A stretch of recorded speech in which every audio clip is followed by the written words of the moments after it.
Amujanga leke majakui. Benjo majanga kewa benjo. Because so kichwa mantenyo prosibu jabo malaga ngata saba jabo zugumsuko jabo lakini majamo yawagi borowaji jibuni ngom ngade ambukelle karamisin ngata le sana sino we modo so mo la rane pia so ngade ana mangana mala mara ndiadi ngani biba jimi takale kini amajoro bakiti je yo ni jom always taki chatta ko kya majek seriet kinget ke goroba moyalo because ka pashira brai ni ga gure networking amaje kinget ke tekra maga introduction ye baja because mi ga je mambo yu je bo support ke mo ge ke maje ko mo always because mo mi ro so di la re ge je mo ge tacha ani bija ge jadinya director anakambi jadinya commissioner anakambi ongadawa commissioner revenue commissioner jadinya tutto ngalega maliga Kenya to go mito jadinya juga jabe internal security ni da famba imonga to bale ne famba ko sa famba so da famba ko famba ngela joni sa rombo mojija ongado professor Mungkin di Jawa Barat ada profesor. Iki siam karena ayah ni semua kunyor vice chancellor lagi nuga jadi lagi ni. Kalau mau jalan aja bure mesa doa baru jadi gimana this time. Benar. Kalau ini nak mau ngalah aku punya ada lagi mau ganya sana untuk bure mesa itu. Dengan nyerah mesa ni benar bawa dengan nyerah tim lagi mata sikit. Kan dia kalau kiamat kemana lah? Kalau tak tanya balik. Kini masih ni apa? Amaja gurun jengola li support ju ingeting sana ko amala sinemi de amala ke mala ko be je malobe imoende le tianye moite maja bangana ndanya ko yin amaja man do ko support ju komas ayini ke ko ko tagi ma ke ngala jo ga ko faru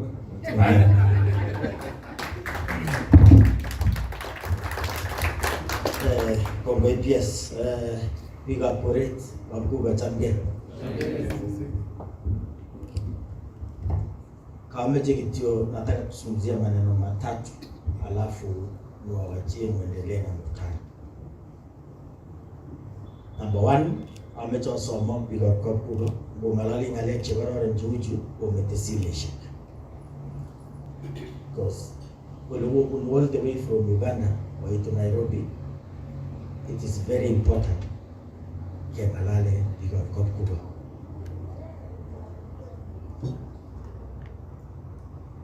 Kuyaga PS is one of us from Kapkugo and many of us chetinye baishoni chebulu Kapkugo kugo bitex kugi mheshimiwa Kokose akapondi this meeting kosu taige ngale chome jege wal panda tai liba mondial kon ak support ko ujumla. In many cases, Kibwane, the last days of our lifetime, siasa. No day Kibomete bigo Kokuba, Kobisa Agache. Whatever percentage Negidorum Kuboma, Kubunuba Kuba.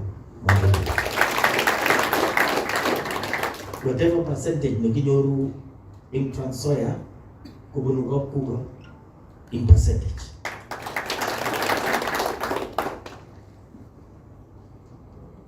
I thought it is wise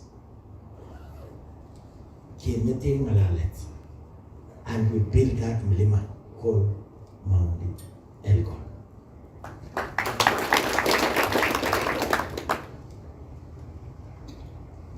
To make my point easy, because Mama Janeta and Alem, Kinyaga organization, because if you go today in Mount Elgon, Number one, Mount Elgon is leading in terms of land size, either kwa chakula, kwa kitunguu, but uchumi ya hiyo watu haionekani. And therefore, if you go down there, utapata watoto ya Mount Elgon mambo ya shule wamezama. Na mwisho hawa watoto ya Mount Elgon kwa ile kutosoma makwalitambara ya nicho tukul kontari in future life ni nyomeni baba die.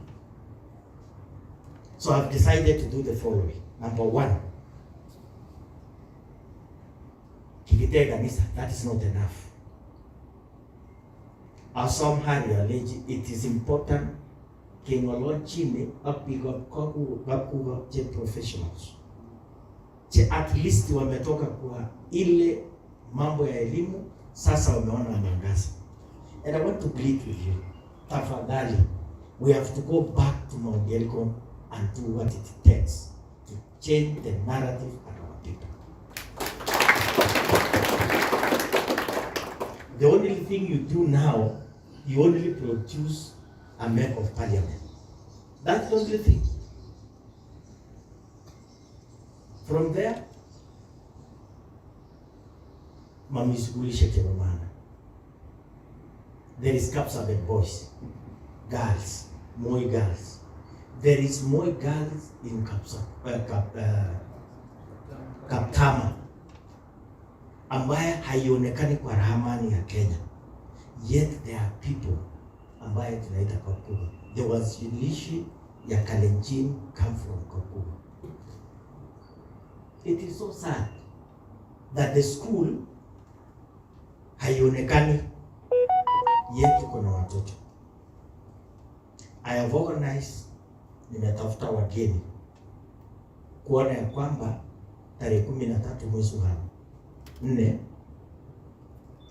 ambaye ni Jumamosi, Mheshimiwa Twale saa 3 atasimama pale ili tuenue hiyo shule iende ngazi ambayo tunataka.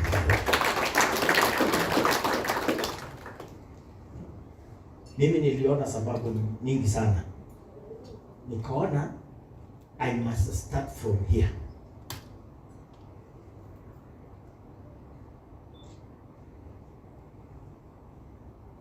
Hari atakuwa PS, maybe Mungu akipenda tamu hii. Mungu akipenda anaweza kuwa minister. Mungu ndiye anachagua. But we need more PSS from Mount Elgon. Yes. So you're leading me around President Kanyo Mount Elgon. Where is our professionals? Kimeche going to Gwale on that Saturday. At least tuko na mfuko yetu ambaye leo mimi nitaanza kwa kujanga so that tusionekane tu sisi ni walegevu kwa kila jambo. Akileta yake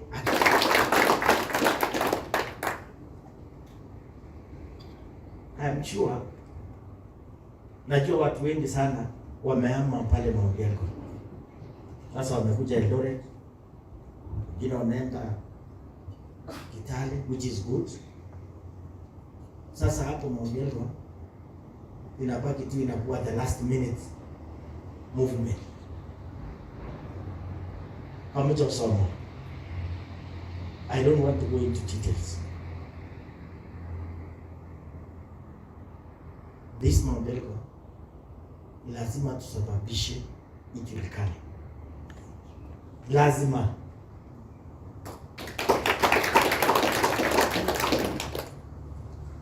Haiwezi kuwa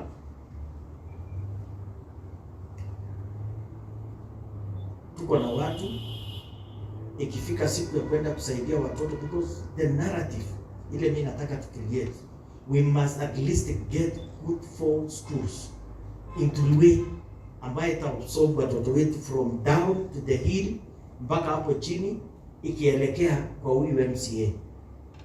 You know very well watu wetu wana makanisa ya maana. And I'm sure ukienda iko ingine ya mabati na December tunaenda nyumbani. So mimi nataka niombe kwamba ile tunafanya kabla rais hajakuja kufika huko, tuweke alama ya viongozi ambaye ni professionals wa ground.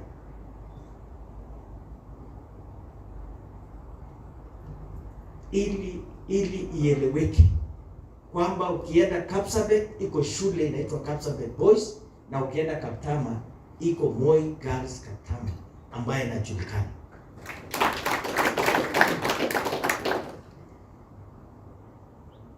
Because siku ile tutaenda retire, believe me, all these leaders one day, including me and others, watakuwa former. I want to believe now, Basana, when you become a former, then let us have an extension. Tuki-exit, wengine wachukue. This PS is not going to be permanent there as a PS. At one stage, he will be a former PS.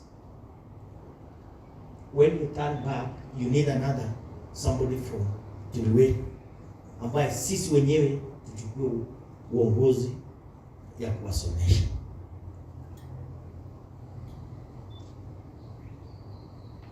So mimi ninajua kwa nini nataka hiyo mlima iwe. Tuliambiwa very sad story when I come to Harambee there.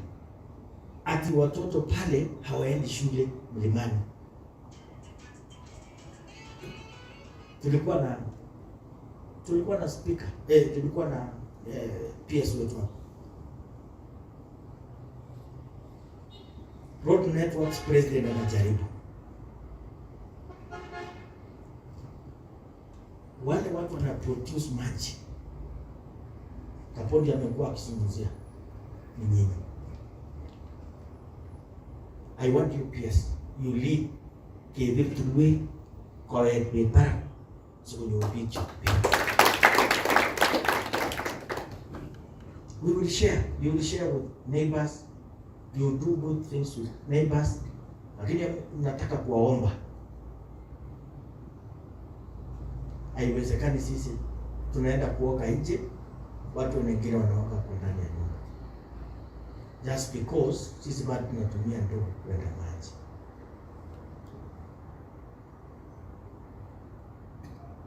I'm repeating.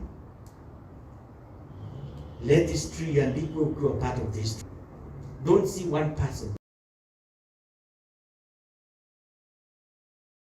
Inasaidia mheshimiwa to lift the standard of people of Mount Elgon.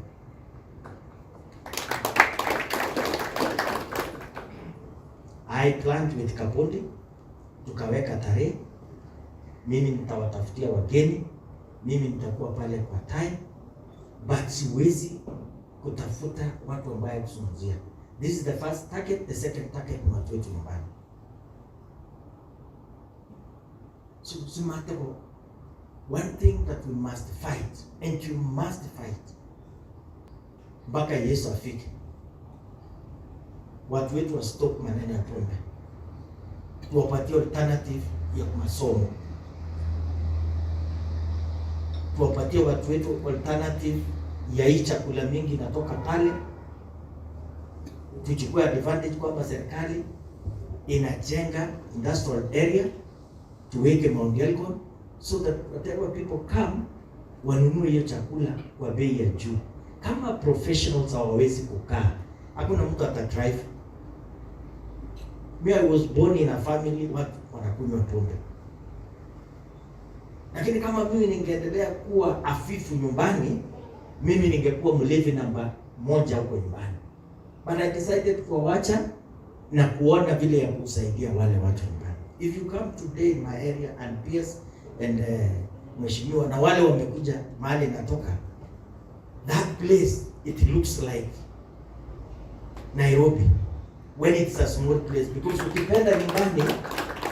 ukipenda nyumbani matokeo yake ni kwamba nyumbani itafurahisha sana. Look at the professor who is seated here and many others. Mkikaa kwa pamoja na mpeane kwa sauti moja, mako kasa tulwi. That mlima iko na umuhimu. So singetaka sana kuzungumza because mimi naongea machache and put action on ground. Tukitoka hapo Saturday, we just approach that Sabaot. You go there wakati ya siasa. All what we are doing is wakati tunapata mpaka another 5 years ifike. That now must stop and we must go back to our people. Najua si rahisi kupata watu ambao wanakuja mapema kusema tujenge nyumbani. It's not easy. Don't take Kaptama as a second home. Make it first home. Iko hiyo shule hapo inaitwa hapo town hapo mahali inaitwa nini hapo? Kwa inaitwa nini? Kibuku. Is it boys or girls? There were schools ilikuwa inasikika. And not that watu ya Tuluet si watu werefu sana.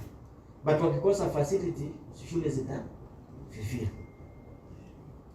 As we push PS atuwekeo magote kwa hospitali mulimbaka, lazima ageja PS ageja mkabundi upika la sugu itu kwa baka. Onge bungora bichu governor, mo mageni, time will come. Magi tinti wibu ina kutimu ibarabara, lakini ngomba teta keguli kioe agot PS agejob jini president nguti. Na ikingetia kwa that school lazima ngumi yuta president kuibuka ndo hicho, and I'm going to push, I'm going to be champion ya mlima.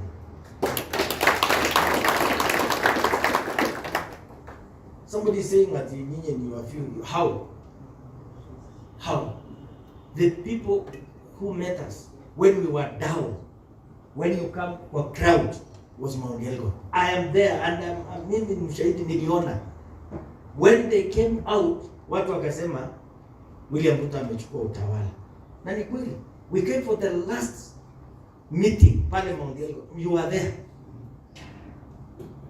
Now I want us to sawasishe hiyo na development, so that when hii watoto wakija, sifa itarudi kwenu as leaders. Na mimi nataka muombe kitu moja hapa, inaitwa wifu. Nikitoka muongelele hiyo kitu inaitwa wifu.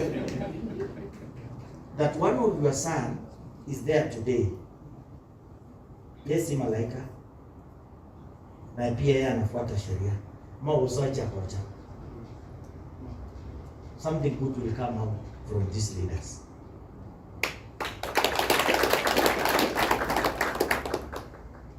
Hata kama Kapondi yako mbali, it doesn't matter. Kapondi is with us na anaunga hii. In another, Wills alikuwa anasimama hapo many times anaanguka. Sinajua, hajawahi shinda, si mnajua watu ya. Sasa iko siku tuliita mkutano tukafanya kesi ya kusupport. Na watu wanafanya kesi ni watu wa nyumbani. Just to support him was just a case tulifanya. Election iliyopita, this man was not looking like this. For those wale walimuona. If I'm lying, mulikuwa na macho siku. Leo bado mko naye. He was not as he is now. Yes, man.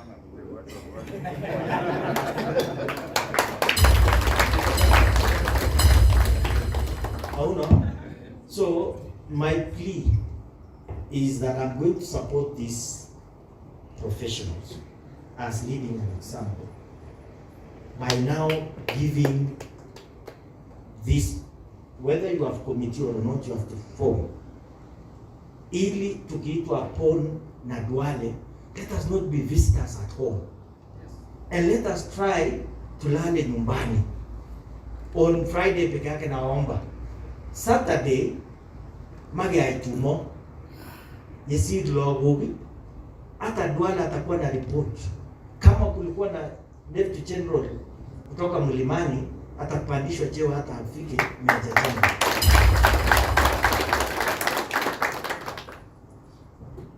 So we are all together.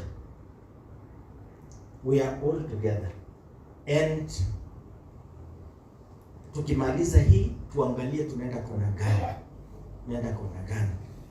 Iko kona rais atafanya maneno makubwa ya mabarabara, maneno ya maji, ashafanya hiyo na atafanya.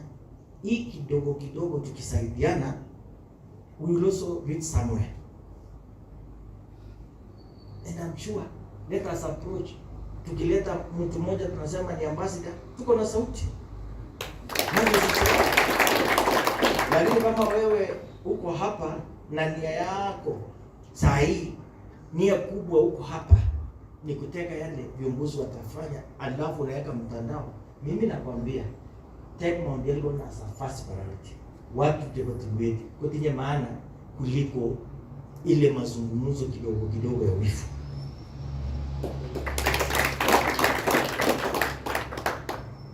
Mungu ametujalia tunaweza kuwa na serikali 10 years.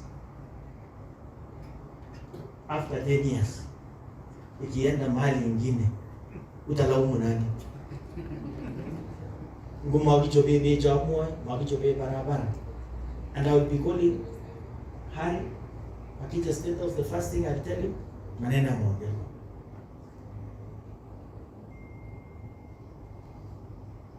So niko hapa tumesaidiana na Pokoza na mimi nashukuru Mheshimiwa Pokoza na Kapoli because in this parliament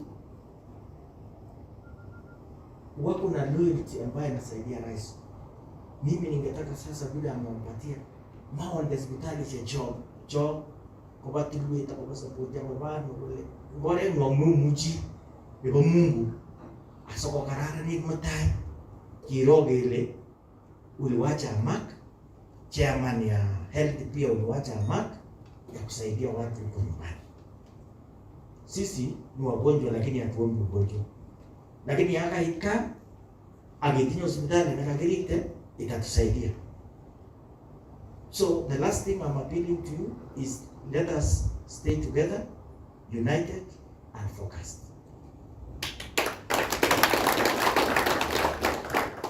So I know tarehe 13 is just 2 weeks from now.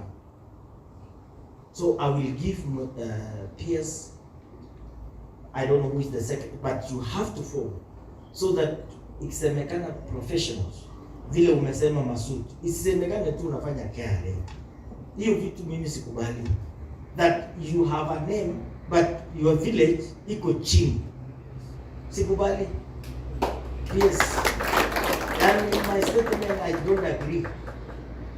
Lakini ukisaidia watu yako na isemekane pia sanasaidia watu yako, hata nyinyi mnapiga makofi na nguvu. Lakini yako kama kitogele. Take an example. In my village, Sarova, I've done so many things. I don't want somebody to say I'm working in status. Why?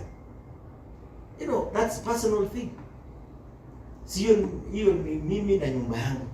Lakini nikishaleta pesa nikipelekea watoto wa Mount Elgon, I'm expanding the family in Mount Elgon. So I'll give you 500 and I'll give you now 100. So tomorrow I'll give you 400 for the commitment kwamba equipe of professionals. Ukisimama whoever tumtachakua jana pesa, at least let us give the minimum 1.5 million kwa hiyo mkutano. So that ukisema uko na Mazu anafanya KRA, you have a name. Ukisema uko na profesa amechangia. Sasa wale wa nyumbani hawatoi, wale wako Nairobi hawatoi. Professional ilitoka Mount Elgon ikija Nairobi. You know your homes, and I'm sure many of us pale Mount Elgon, pale hiyo Trans Nzoia hatujajenga. So naomba tu kwa ile njia unyenyekevu, if ningekuwa na time I would love to be here. Let us give this year tuone vile tunaweza kupandisha Mount Elgon. Bila kutoka ama usipotaka, president ataweka diary ya kuja Mount Elgon. When people organize, maneno itaingia pale peke yake. Na hiyo ndio kupona.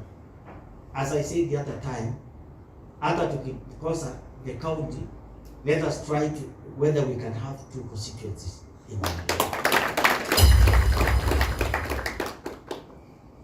ikiwa bahati ikawanywe namna hiyo, we will have 2 more 2 MPs from Mount Elgon, kiongeza ndugu yetu nini, na tuache those small. Already we are community Kales. We are already now Kenyans. Nyinyi si wa kabila, nyinyi mnakaa na kila mtu, lakini Maori yetu baka. Hiyo tu. That's my way of advice. Na mimi nitashirikiana na nyinyi. Tukiwa Nairobi tusijifiche.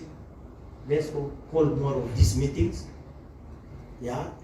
Kama kuna, and that is why every when I have function, I normally call Andy comes na huyu mheshimiwa.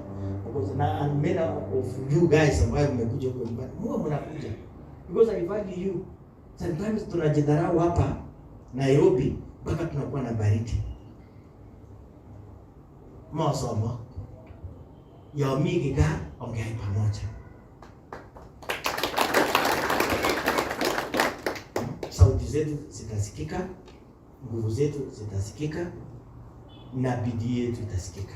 Wale mko na vyeo na mko hapa, muwe example kwa wale hawana.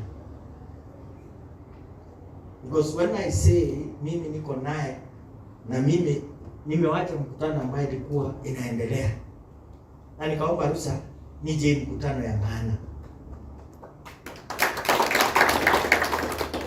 Okay?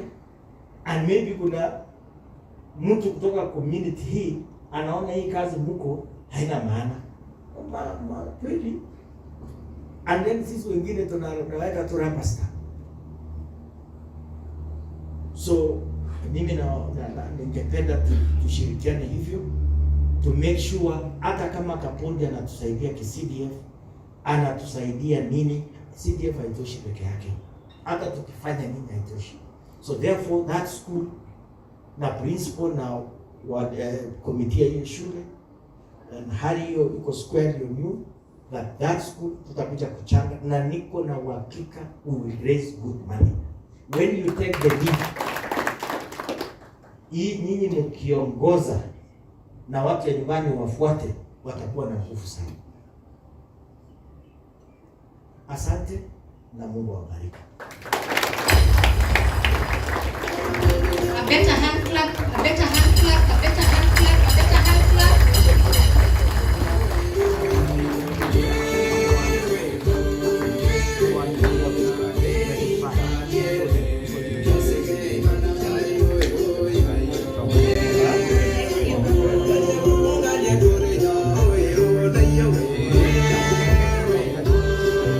Haya, okay, bagi roboti.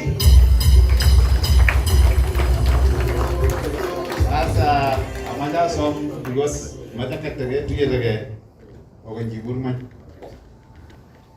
Amanda katage tuye lage lakini amanda kutoka kwa buo. Mheshimiwa. Okay. 3 minutes. Amanda because tegera saja kita. Mana lo? Lakini amali jitaka kaje kugoti Mheshimiwa Faruk Bakongoi mungalekea ngolwe mwanya agi jerna daga Faruk agi jer Masudi. Very good.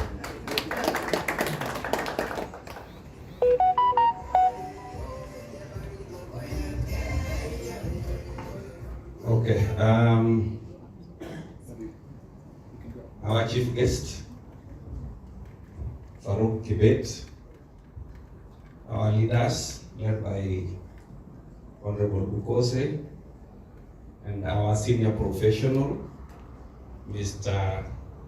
Kimtai, and all of us as professionals, ladies and gentlemen, good evening. My name is Axton Masudi Ngeigo. I know most of you associate me with Kenya Revenue Authority, but I left there 3 years ago. Now I'm a World Bank consultant, helping them with improving tax collection in other countries. I tried to offer my services here some few months ago, but it was said, ngoja kidogo. As professionals, and I want to say that I have been a leader of the Sabaot professionals for some time. We have, and we take the words from Honorable Farouk very, very seriously. People develop themselves. If you listen to the president, he's saying we can only develop Kenya from our own resources. The message from Farouk today is Mount Elgon should be developed by those who are blessed from Mount Elgon. It can't be any other way. You will speak, talk, but if you do not do, then it shall be a story in vain. And remember that a lot of us are where we are because largely we are Sabaots. We have benefited from this community. And I want to say I'm one of them. Because I remember one time when our president was the deputy president, I went there and I said I need help. And he said, which help do you want? And I told him. He picked his phone, and made only one single call of one sentence. Do you know what he said? Alisema, saidia huyo mtu wa Mount Elgon. You know these people, bado wanahitaji support. So I'm actually very happy. Farouk, I know that you must be wondering, or you have been wondering, every time you go to Mount Elgon, with either yourself, or with the president, or with any other guest that you bring to us, you've been wondering, kwani our support professionals wako wapi? I don't want to tell us, we have a long history, and we would like to appreciate that a lot of things happened in this community that made so many people go lukewarm on so many issues. So wasame, kama wako wanakuja, please forgive us. So on their behalf, mimi naombea msamaha. But we want to assure you, and all the guests that you will bring, including the president, that we are willing, that we are able, and we shall be standing with the community and with all the initiatives that you are bringing to Mount Elgon. Ama aje? Yes. Sinivo? Remember, it's very bad for somebody to come from outside, to come and help you, na anapata wewe mwenyewe hata huko kwa meza. Ni aibu sana. Honorable Farouk, I got to my house. I have come from abroad today. I got to my house only a few minutes. I told P.S. Kintai, I got to my house only a few minutes before this meeting started. So when I got in, I told my wife, I need a change of clothes. I'm going for a Sabaot dinner. And we also have guests there. And this is why I'm here, because I really value. I was supposed to have flown in here on Sunday, but I decided that because this meeting is important, I must be there. So with those remarks, we want to thank you. We appreciate all the efforts that you are making to support us. I know that a lot of people had wanted to hear something from you. And I'm sure these professionals, wakati nyinyi mnatangaza wanaangaliaga hizo list sana. Wanasema mbona hata singekuwa hata moja. Lakini tunajua, we believe, and I myself believe, that the person who leads this country, that the commitment that comes from with our brothers and friends like Farouk, please, let's take heart, be patient, and I want to tell you that sometimes the good things are not at the front. Ziko wapi? Uko nyuma. Wacha tuvumilie. Let's provide total support, and I'm very happy, actually, that Farouk and the leadership of the country appreciates the support that they have gotten from us. Unajua nyinyi sometimes tunasema ati sisi tunaangushanga tu, kama tunaangushanga tu. Si ndio hii sasa majibu. Si ndio? Tunajua tunapata watu wanasema sisi kazi yetu ni kuangusha tu. But asante sana Mr. Farouk. Thank you very much. God bless.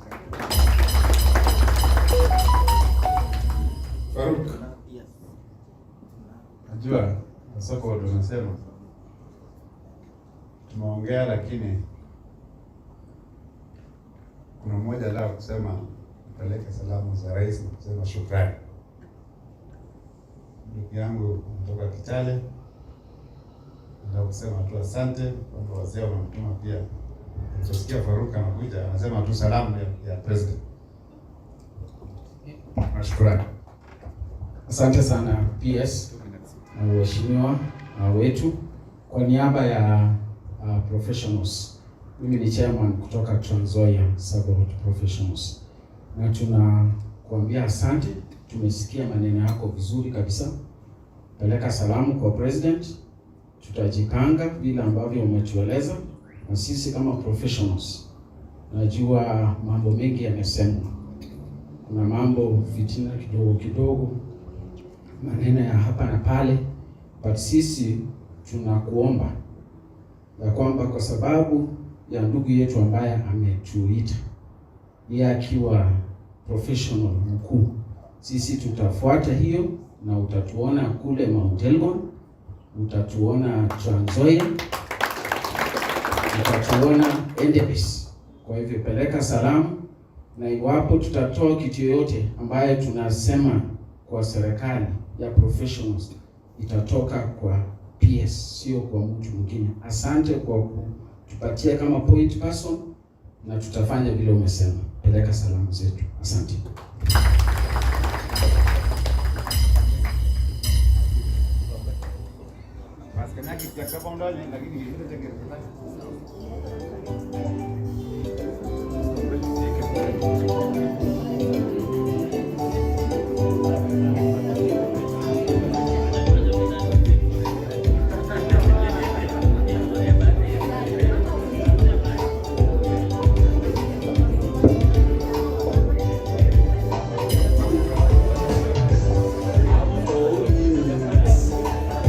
Yeah.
your issues from outside, please. Please sort our issues from outside.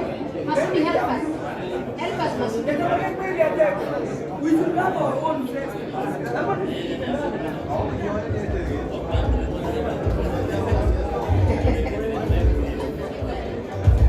I am told Sabaots are characterized by such. Even ndio vile tunajulikana. So that's it. Okay, ladies and gentlemen, as we wait for the PS to be back, tukisema tujiintroduce table by table, I think that will be fine. Is that okay? Do you think it will take much of your time, or you want us to dish first and then we continue? Maybe tujuane as they come, as the PS and his guests is back.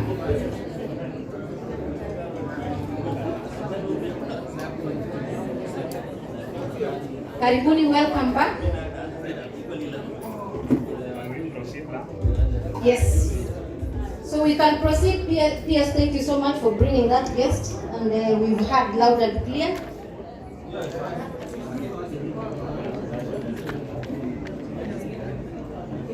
Lego imajajing gatke.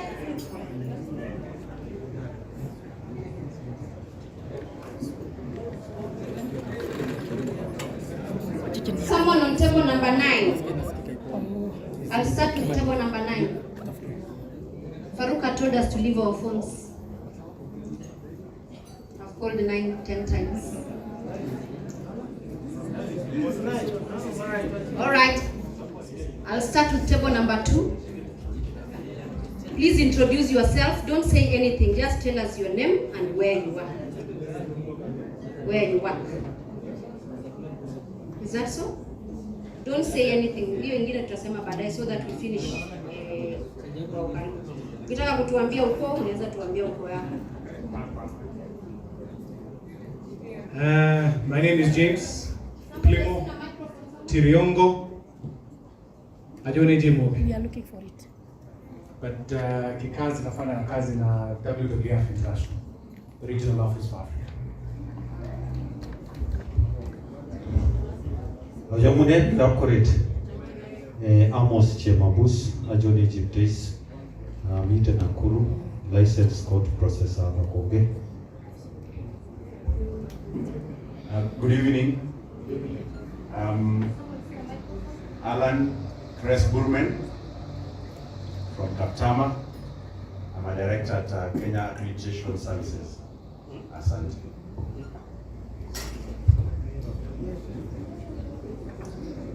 Good evening, everyone.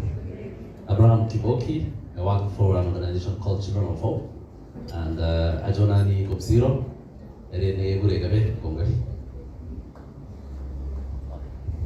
Good evening. Kigurenani Aldrin Kintai, actually Kaptama.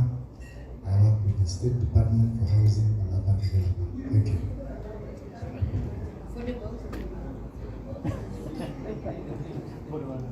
Captain Kapitan, Ajoneje Mondi. Agoya Joseph. I work in my father's farm at Jimona.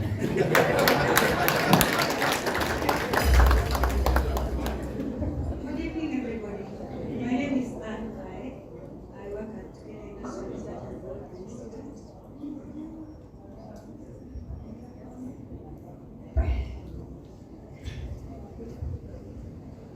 Good evening. My name is Caroline Mtai, kutoka Kaptanelia ama kwa DC Mtai. Ninafanya kazi pahali inaitwa United States Department of Justice kwa ubalozi wa Amerika kama legal advisor, mimi wakili. Nimefurahi kufika hapa.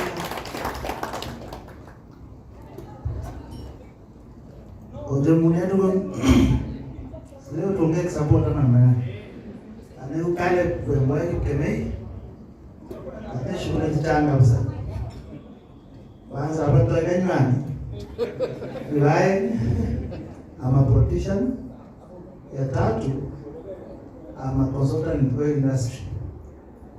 So mjambo wa client ni okay denga kwa biashara. Sawa. Hata sasa mtango ndio ndo lazima tuko na biashara. Na ndio kazi as a professional biashara. So I mean biashara ndio maana Once a politician always wanted here to add, he didn't follow instructions. He just said name and where you come from. And being a politician will forgive him.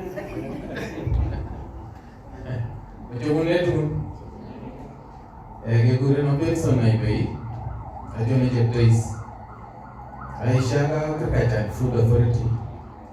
I'm a procurement officer. I'm in Nairobi.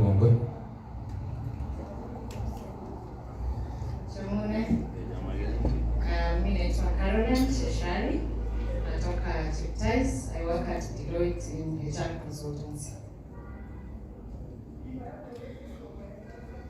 Mzuri amemaliza haraka. Nani Ben Kiplana. Wajua mimi ninatutaiza go kaptama across. Ani kama Ben Kiplana. Kado yu angere rau. Wajua neno kado nanga jere kasu toro marakada. Hata mheshimiwa RPS.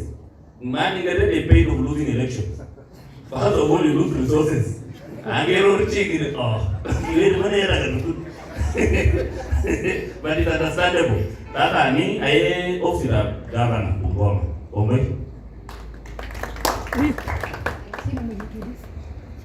Wajamune, Catherine Cheshire, I'm a land surveyor. I work with Kenya Power.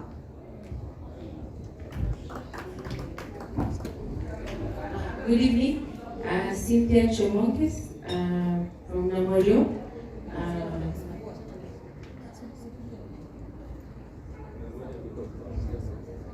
Okay, good evening, everybody. I'm Lawrence Mungosu. I'm relevant expert, and I'm also director of Mungosu Legal Schools in Tanzania. Thank you.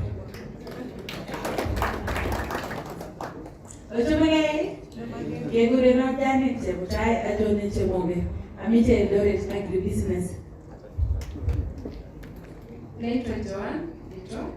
Nafanya biashara. Thank you.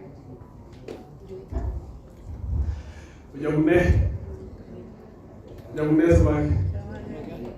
Yes, Kegure Martins Mondo. Iwani nutritionist. Igomreju Coconut head. Hiyo umepata? Yes, unajua ile inaitwa returning officer. Me, I work for IBC as a senior elections officer. I'm based in Kakamega. Kwa kazi ya nyumbani, I chair the board ya Kapsokoni Hospital. And please allow me 1 minute because nataka niongee one word tu.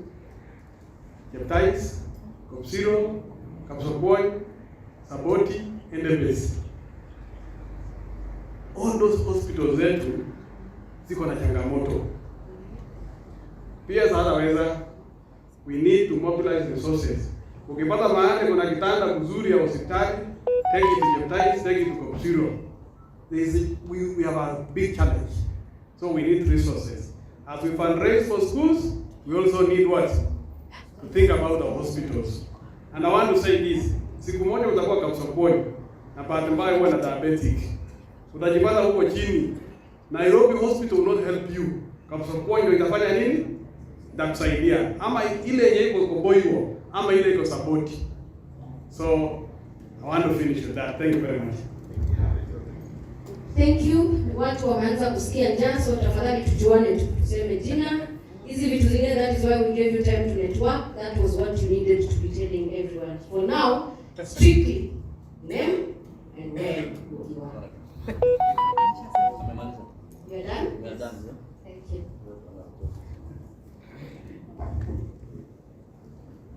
Good evening. I'm Silas Cheren. Nafikiria mnajua nilijaribu hiyo kiti ya ubunge Mount Elgon, lakini kura ikawa kidogo. Sikuanguka, kura ndio ilikuwa kidogo. The other thing I want to say is that currently I come from Cheptais, Marigo village. Currently I'm working a global fund. I think I'm the first fruit PS Harry Kiptai. and nataka mpigie makofi because immediately after kuanguka kura nikaja Nairobi and he gave me a job. I work in the Ministry of Health as Global Fund Manager. Thank you. If you are a politician, please raise your hand so that I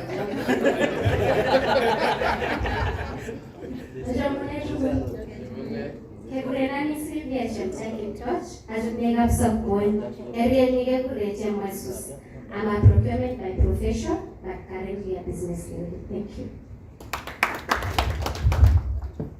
Good morning, everyone. Good evening, everyone. What a way. My name is Paul Bilingwa. I work with Kenya Revenue Authority. I come from Chetais, the Kubes sub-location.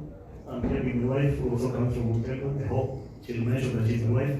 Not about it. Thank you. Are you worried? Sabaot men who don't trust it.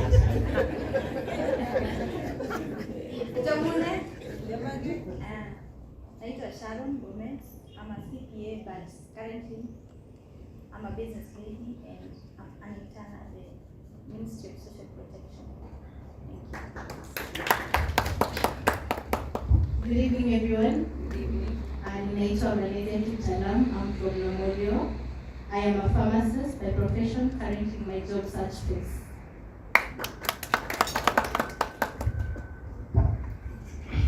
Good evening. My name is Nathan Sirai. I come from Chetais, I work at Kenya Electricity Transmission Company and I'm a HR practitioner.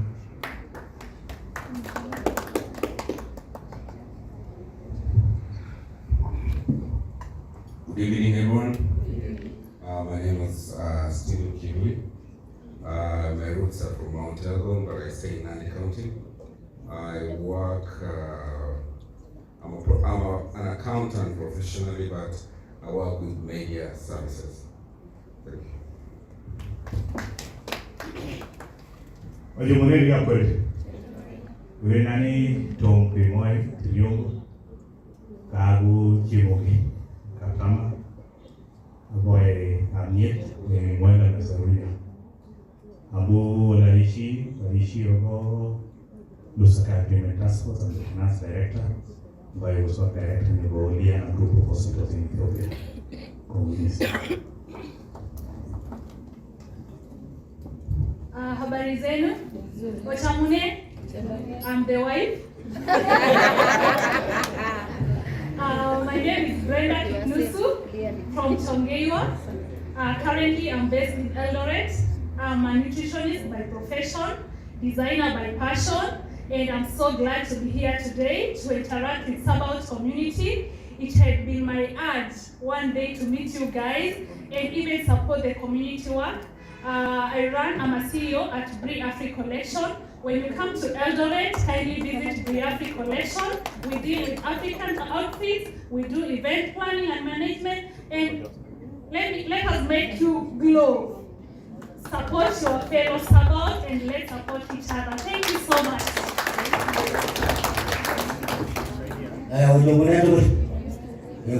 Joseph Ngomat,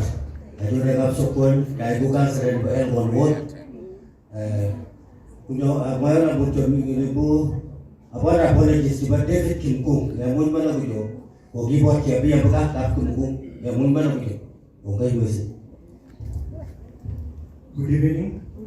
I'm Howard Kiminye from Machewa, Saboti constituency. I work at the State Department for Housing as a civil engineer. Thank you. I'm Jambo Jose. Naitwa Ryan Kiboi, communication and legal expert.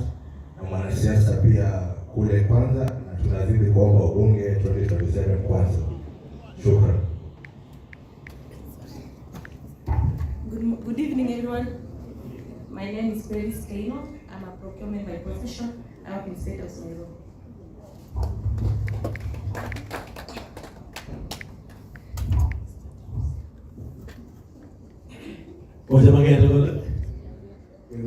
Vincent Kibiatoni.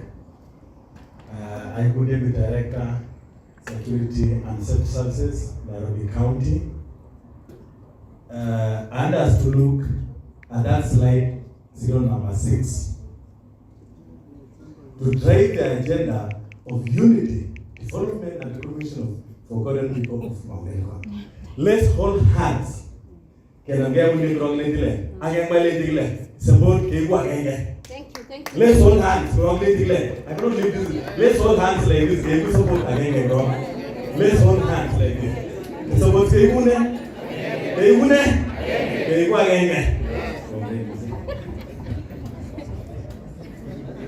We stop the exercise?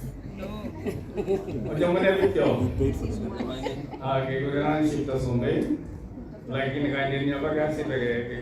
excellency, the people's government. I think it's a company, and Gamine Tangela.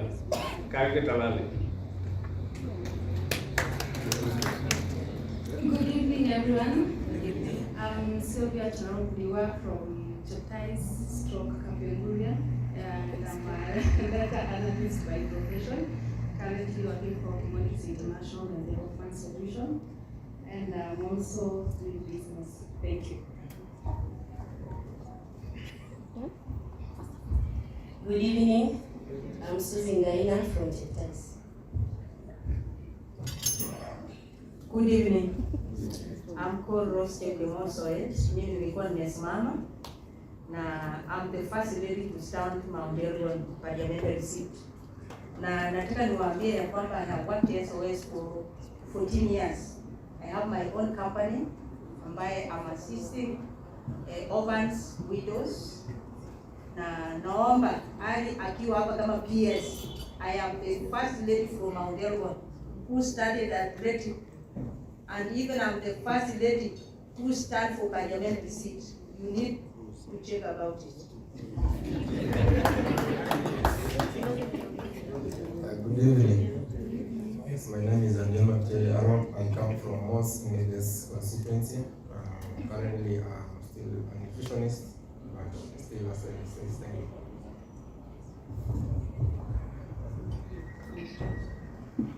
Good evening. My name is Claire Tesima Chetegen. I come from Kitale, Kitalale. I am a forensics and investigation specialist, very good in audit, both internal and external. If you need anyone in those fields, look no further. I'm here. Good evening, everyone. My name is Linda Tugate. I'm from Kaptama. I'm an advocate by profession. I currently work as an associate at a law firm. What's your name? I'm a manager at the IBC. I come from Kibuk.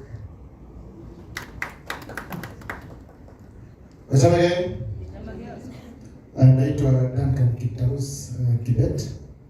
Natoka mimi Kisawai. I'm a human resource, Kenya Forest Service as a consultant, and IT specialist in Tech Africa Center. And this is my wife. My name is Tessa Watara Tarus. My husband is here. I'm a regulatory affairs expert and also policy maker.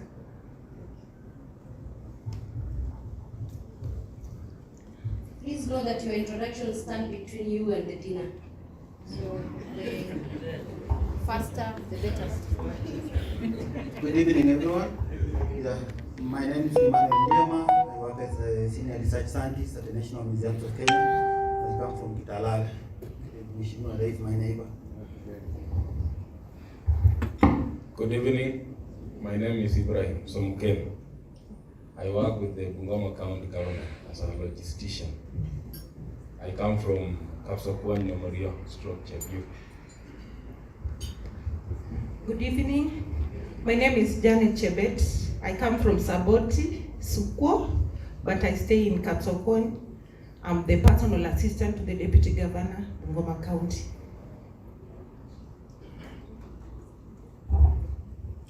My name is Emmanuel Chepkurgat. I am an animal scientist by profession, currently freelancing on the same profession. So if you need any livestock services, feel free to contact. Let's bring those good breeds to Mount Elgon. Can you admit my dog, Samuel? Good evening. My name is Kevin Keboy. I'm a lecturer at St. Paul's University. Good evening, everyone.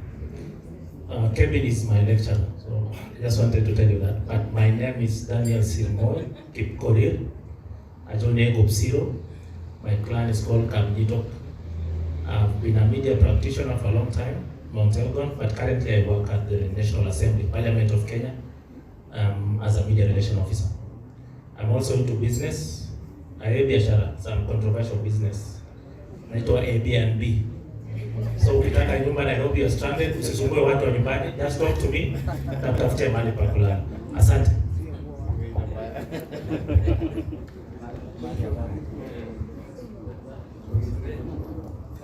Finya tu. Wila kwa ridoja mune. We are Famba, Paul Famba, a media minister of Interior headquarters. Ajoni support. Thank you. Good evening, everyone. My name is Dr. Tunguru. I teach physics at Southeastern Kenya University, and I'm a member of board of King Girls Cup Quarter. As you do, Arambe Kujubia Mtumbu Mchini.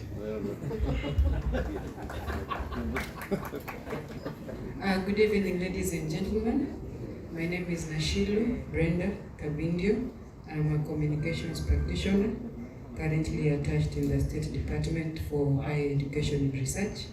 And I also run a children's library in Mount Elgon, known as Sumanet Kirgit Children's Library and Resource Center. And I welcome you to support us so that we can have our children read books. Thank you. Thank you. Good evening, everyone.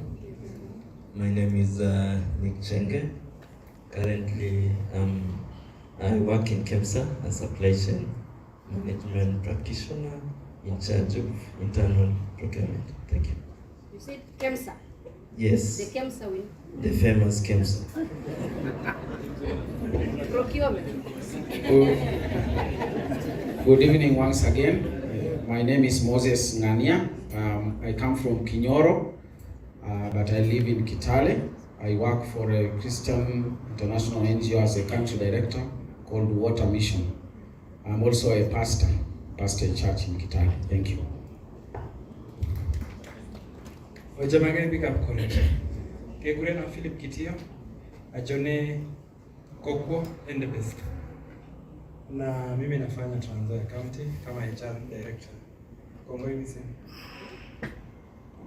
Lakini pia mtukumbuke, naona tunaongelea tu panda Elgon. Kison Gajek and the best. Hata na sisi tunahitaji fundraising Kitumu. Kongoi misi.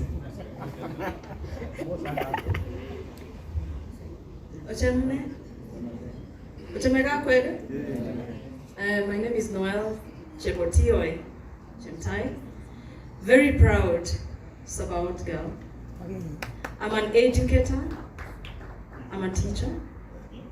If all of us could just buy a book, all of us, we could actually make Kapsabet, Moi Girls, Kaptama, and a national school. So join me. If you need to buy a book, we can create a library. Thank you. Good evening. So my name is Michael Nawari Chewonges. I come from Kimobo. What I do professionally is I'm an IT professional with a lot of years of experience. I run an IT company that we do accounting software, payroll and HR. Been doing that for about 20 years now. So thank you. Good evening, everybody. My name is Linda Cherop Lawendi. I come from Kaboiwo. I am an economist by profession, currently working for the Water Sector Trust Fund. Thank you.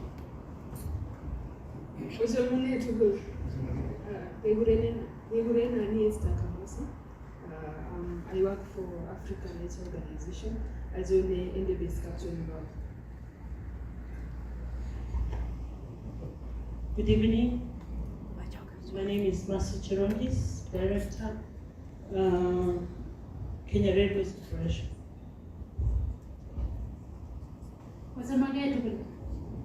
Keguranani Lona Chalangat Kiplai. I'm an advocate by profession. I work at a farm here in town, so in case of any legal services, you come to the farm.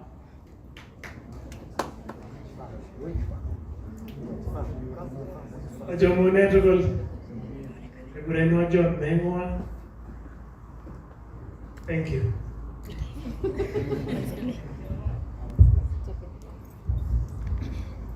Ojamuneru, Keguranani, Kipchoge, Kipchumba Timothy, Ajone and the West constituency, Amos Village. I'm an electrical engineer. I work at Kenya Education Network, and I also do electrical and telecommunication consultancy. Apart from that, I advocate for the young professionals. I can see many young faces here. So we do advocate for young professionals with the Institute of Electrical Electronics Engineers. Thank you.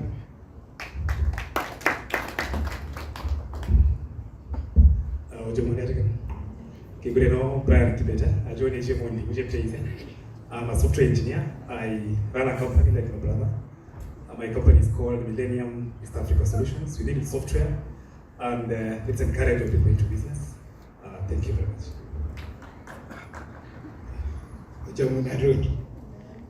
Javan Geyo Shago Shirigan Gebre Agriculture and Food Authority, lakini biased towards coffee. So anything you kahawa, damu ni kahawa, nguo ni kahawa, nywele ni kahawa. Achone cha byuki Gebregebe.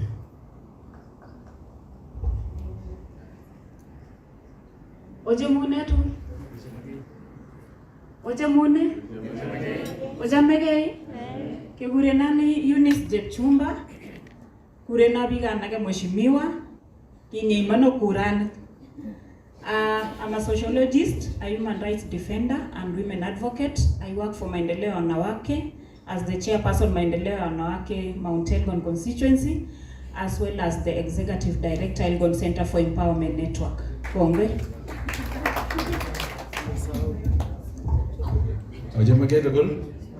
Kigureno John Karani Ndiwa, procurement and supply chain professional, currently the chairman of the Kenya Institute of Supply Chain Management, and happy to see many of my members here. My bay Milka, Kongoi Gapsa. Habari zenu. I'm Esther Ndiwa from Sabaot, and I'm a businesswoman. Thank you. What's your clan, Esther? Kabna Mwarek. Just clap for her, at least she Good evening. I'm Emma Chebet Ndiwa from Sabaot, a teacher by profession. I'm Jambo. Ujamage? Kiguranana Frisaba, mi ndio ule hasa la mwenye deputy president wanaongelea.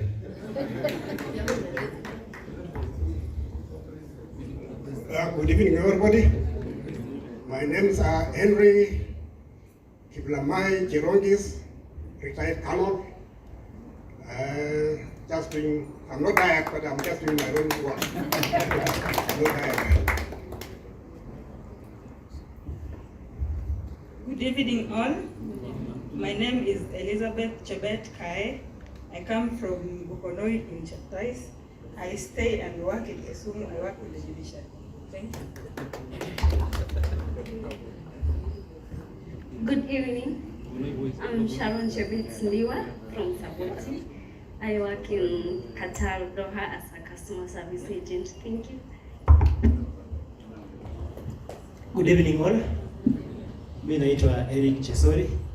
Natoka Cheptais. I work at Moi Teaching and Referral Hospital as a consultant pathologist. I just forgot, maybe we should have been declaring whether we are married or not. Good evening, everyone. I'm single. My name is Lilian Emunge. I'm from Machewa, that is Sabaot constituency. I run a security company called Sarova. So in case you need any manning dog patrol, anything to do with security, look for me. Thank you. For the single men, her dental formula is very beautiful.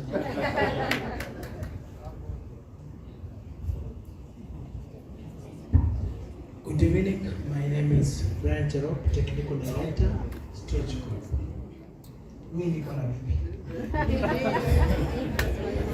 Married and not available.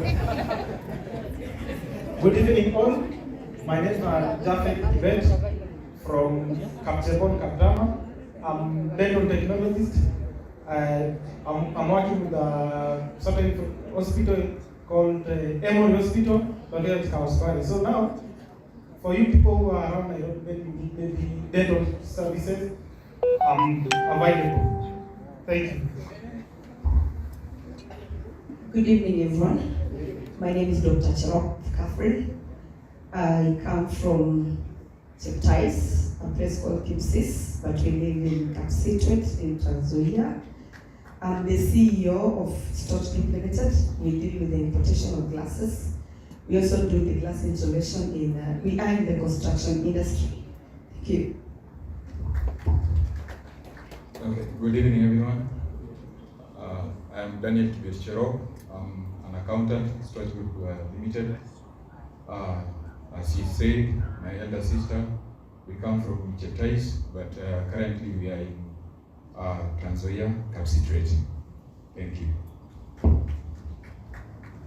Yeah, good evening everyone. I don't need to say where I come from where these others are coming from. Yeah, so we are all siblings. My name is Stanley Cherop. I'm an engineer by profession and I'm a director at Panafric Limited. Thank you for Good evening. My name is Ndiwa Dan. I'm from Katamu originally, but we live in Cherangani. I'm a general surgeon, currently teaching both anatomy and surgery at Moi University. Good evening all. My name is David Gachi. I work with Britain Insurance Group here in Nairobi, but I come from Kapsokoni. Thank you.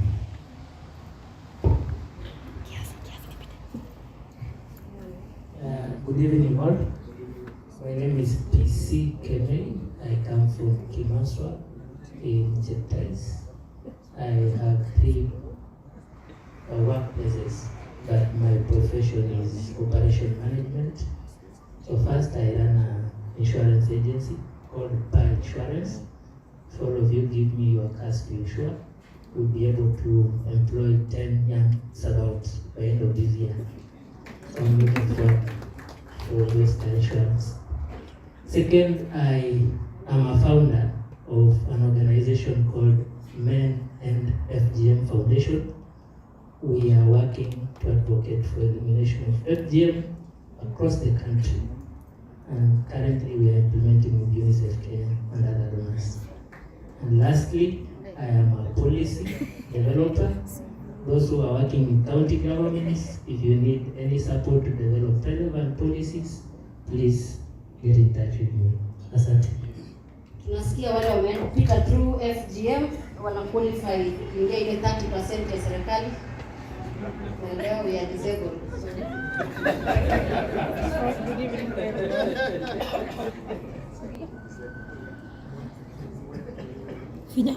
Good evening. Good evening, everyone. Good evening to you. All right, my name is Phyllis Kukui. I come from Cherangani, but originally from Kisawai. I work for Kenya Airways. I'm a flight attendant. Whenever you're flying, either locally or internationally, look around. You might see me, and I'll be happy to offer you service. Thank you. Good evening, everyone. I'm Masai Rita from Katama. I'm an international relations and diplomacy graduate, currently looking for a job. Thank you. Job seeker amejitangaza. Please, if you are somewhere na unaona kuna nafasi. What did you say? What did you say? International relations and diplomacy. Thank you. We are the place.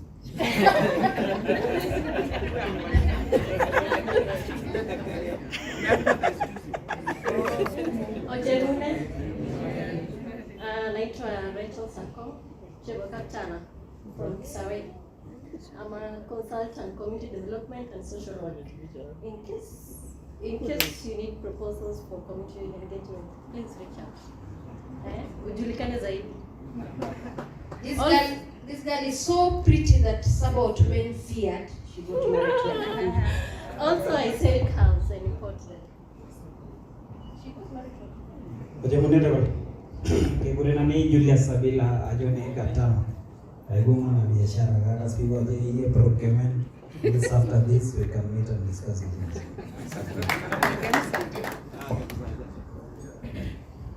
Igasto yes. Ani Collins Kiplagat from Kisawai.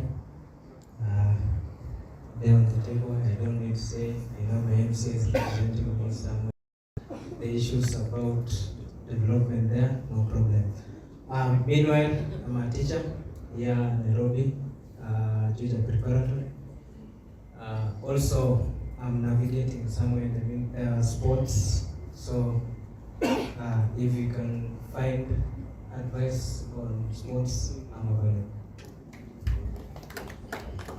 Kujamune, Kegurenani, Kui Sago, Arab Chipori, Ajone Captelio. I show a company in Gegure Technique. It's a sister company to Sport Pesa, like now, which I chasing in Jackpot. Very happy to be here. We're going to go game is regarding copy. Ojomne, Robert Sakipota, Registrar Technical Investigator. Hujambo, jina langu ni Samantha Chilimo Masai, mzaliwa wa Kaptama, from Kapchana. Glad to see you. I work as a data analyst at the State Bank of Mauritius. Thank you. Good evening, everyone. I'm Dr. Kenkung Naimbe. I'm a medical doctor from Kapsopoi, working currently with the Bungoma County. Beyond the medical profession, I'm also a medical entrepreneur. I have a company called Sabaot, so supply medical equipment. So we equip hospitals with anything that will set up a clinic up and running. So beyond clinical practice, I'm also trying to lean towards more policy making, because I think that's where actually decisions made. Thank you. Good evening all. My name is Philemon Kiplagat Nyolmo. I am from Kinyoro. The MC is my neighbor. I work at TR8 and Tower. But on the side, I have a company that I'm running called Logistics Hub. Thank you.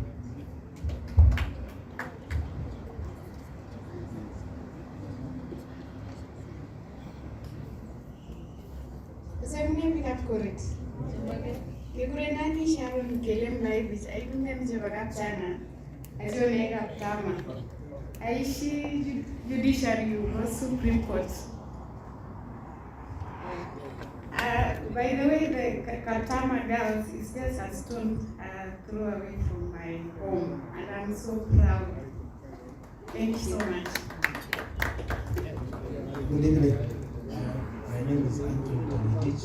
I'm working as a pharmacist at Thomas and Frozen's World as a head of product safety. Tambe Victor, Anigo Dr. Abraham Sangula. I was Senior Deputy Director of Veterinary Services. We are the State Department for Livestock.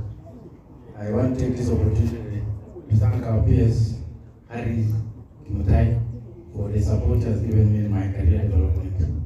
Congrats. Are we done? Is that table? I forgot. The other table. Oh, sorry. Clearly, it shows if I'm hungry, then what about the others? Sorry. All right. Ojemune. My name is Walter Kiboi. I'm an African, and I champion for Baba to become a EU chair. I'm a Kenyan and support the government of the day. I'm a Sabaot and support anything good for Sabaot family. I teach at Masai Mara University. Thank you. Ojemune Vikakore. Kibuyeno Tom Naide Musani. Kauka Tama. Abai Kapchirkoi. I'm a counter-terrorist expert. I'm the head of counterterrorism in the General Service Unit. Ozamune habari zenu. Umetulia sana na hivyo takizo wanahabari pale Standard Media Group. Nafanya na Radio Maisha, PKT News, alafu mwandishi wa gazeti pia. Na kwa mara ya kwanza nafurahia sana kukutana nanyi. Wengi najua kwamba tumefahamiana kwa muda mrefu, lakini nasema shukrani zaidi. Na ilikuwa nzuri manake nimekumisha kuzungumza sana, naseme asanteni sana jamani. Na Mungu awabariki. Sababu tunatoka Cheduk Mountain, lakini nimezaliwa Cheduk, lakini sasa hivi suko pia jirani wangu DC Famba hapa.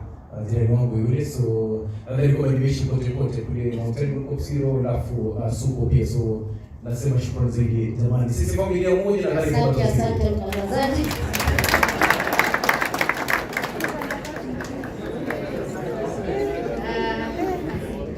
I think we are done. Talent detected. Due to public demand, just before we go for dinner, our speeches will continue as we eat, with your permission. Due to public demand, I've been requested to ask any single lady in the room to stand up. If you are not married. Any single lady? Any single lady who is not married? All? No? I didn't say any single lady? Let's not feel. Mama anasema she's a widow. Alright, keep standing, girls. Any single man in the room? Please stand up. What?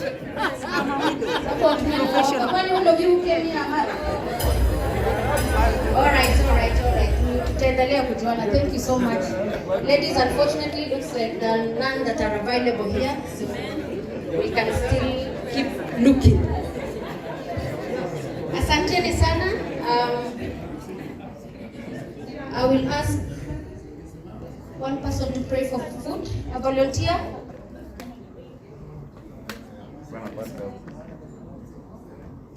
Oh, excellent. Oh, sorry. The MC hasn't introduced himself. Jikaste Yesu. Niko kusikia njaa. Nani Daniel Kiprotich, almaarufu Igwe the Boy. Mimi ndio director wa Elgon TV Kenya, na natumai wote mkaona. Hivyo tarehe 2 nilikuwa na mchango pale Kapsokwan. Deputy Governor wa Bungoma atakuwa na watu wa Nzoia pia Sari Kimtai. Junajua ninyi wengi hamtakuwa, hata leo mnaweza changa. Asante. Wanasema wamekuja kukula na kujuana. Lakini kama mnayo, muoneni kando, ametoa mwito.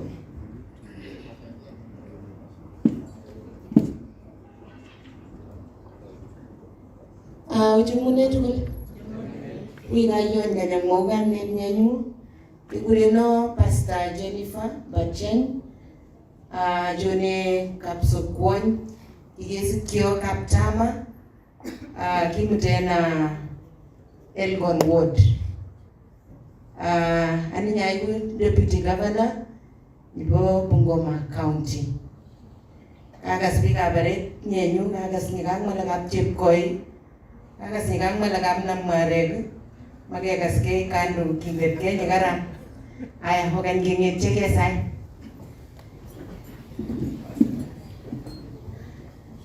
Pabein ke prungkongai misin am chamadet nyangu nyuo kongai wige korwech chiaga tukul kage kwa kot kage bunu koroni ke kure chepkatit ke mwelo kongai baba mbige rodonwe bugelda nyagaram ke miro kyomishe ke soma la baba iberura mijo yen kila kinyi miro kyoma gogorotigu sikinget yo makyam mogo baibech yo ketesetai ke ngolole kingetekei ketechekei kesoile yin indowech ambukilagei kongei ambuige kasoutrojo somo makanetab Yesu nyoki manglang tabarak kimwela kuim nyoto amen kongei All right, please be seated.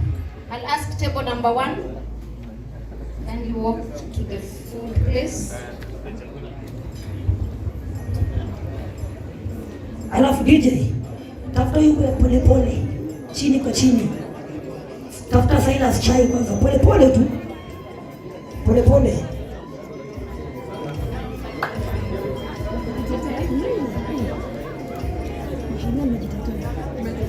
Nakupea yangu.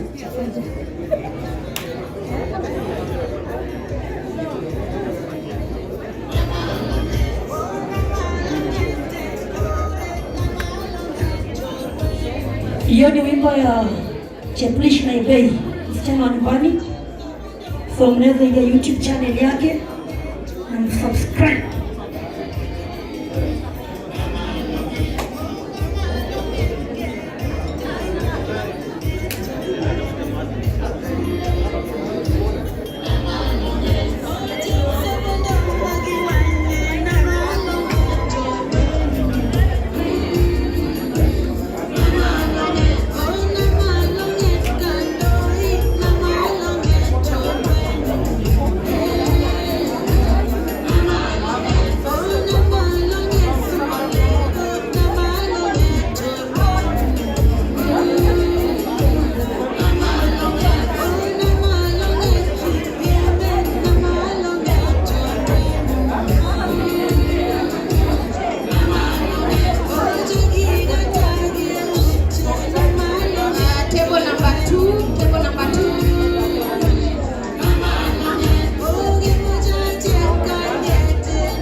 Table number 3, please proceed to the soup table. Table number 3.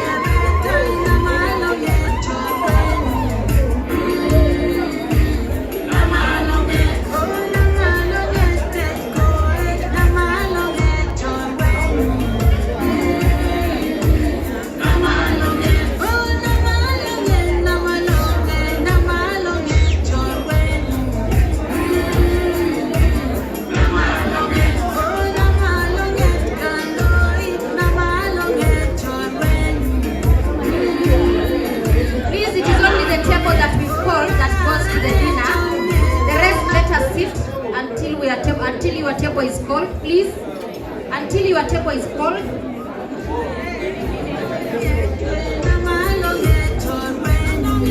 Can I have table number 6? Table number 6, please proceed.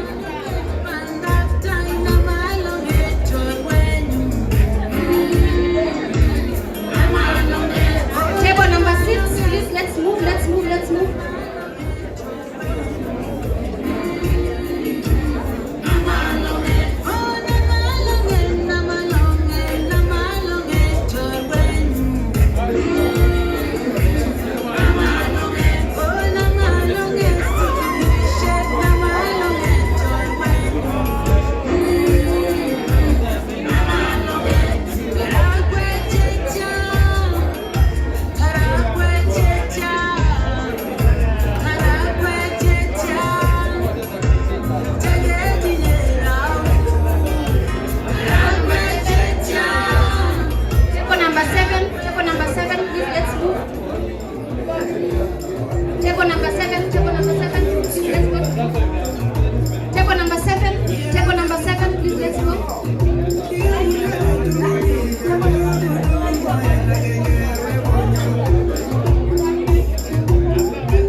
Injera. I almost died.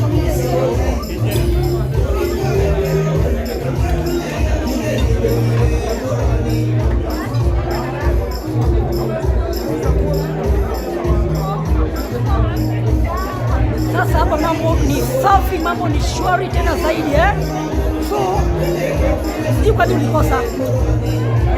Mbona ulikosa? Watu kwa sasa wanapata vyakula, inaitwa dina. Yaani ile shilingi 4,000 haijaenda bure. Shilingi 4,000 haijaenda bure. Watu wanakula chakula ambao wanataka. Yaani ni buffet tena, unaona? Ni buffet. Na vile vile pia upate entertainment.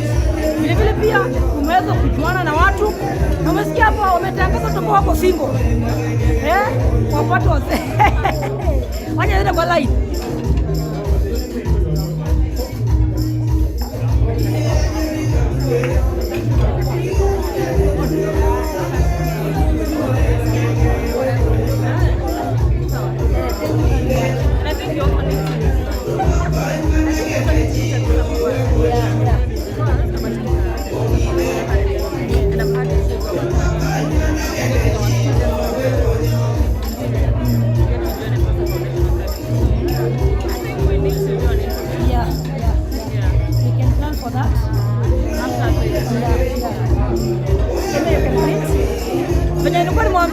This event is very big.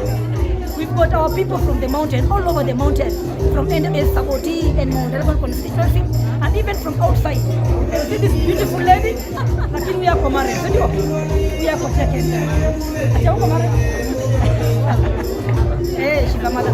So, nitakuwa namleta baadaye for an interview, a full interview on whatever she does and how she feels like helping you.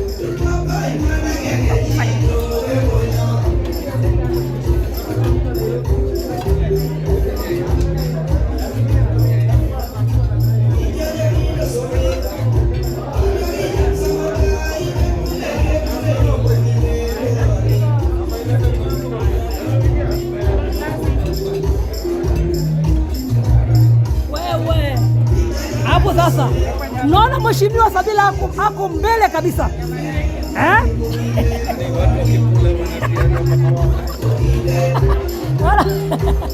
Mheshimiwa Jared pia ako ndani. Allah. Sawa sawa.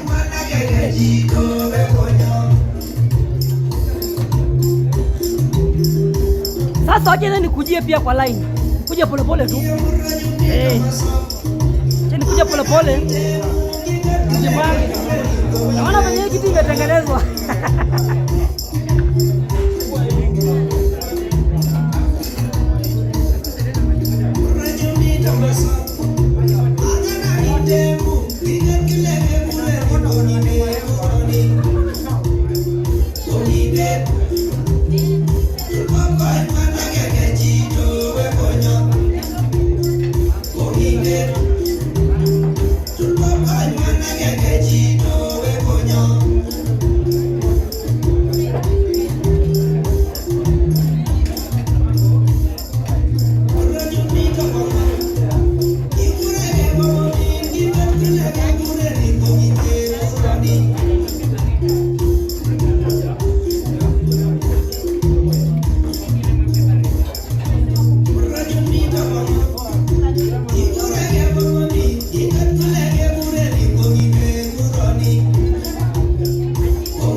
Leo ni leo, au sio?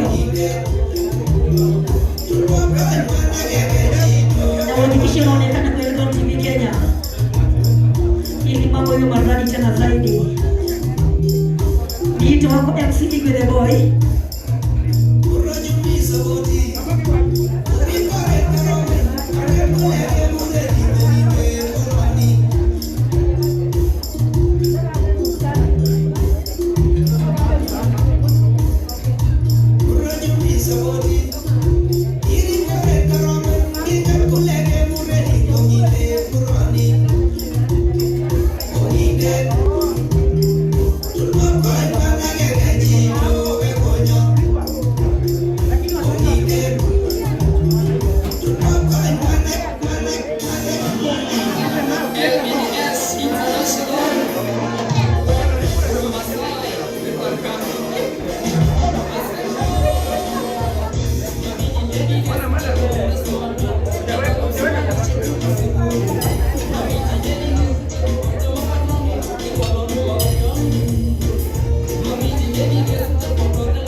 Hivi ndio kwenye mambo yako hapo sasa.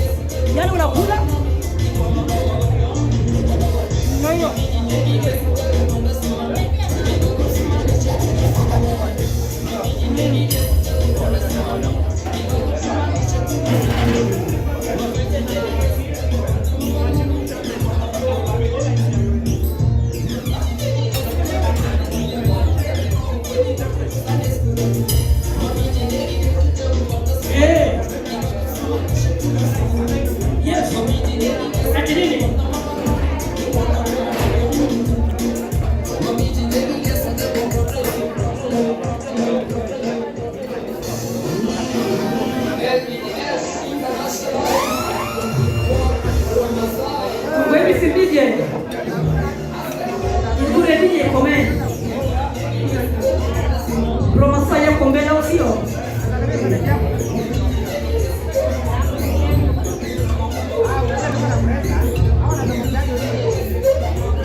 Kutoka kule nchini Uganda kuna mwanadada anaitwa Queen Masi Batega anatoka Kapchorwa Uganda.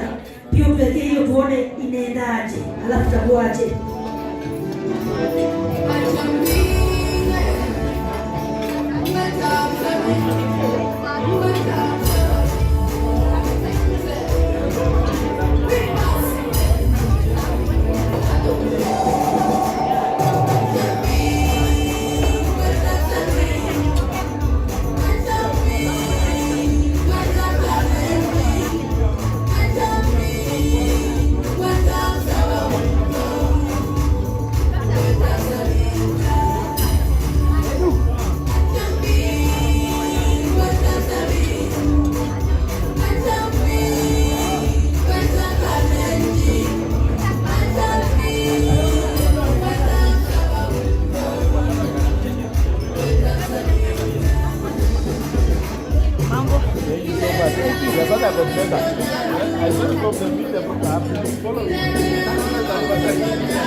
Hapo vipi basi? Bado tunaanza. Haijafika bado. Tunaingia kipindi cha pili.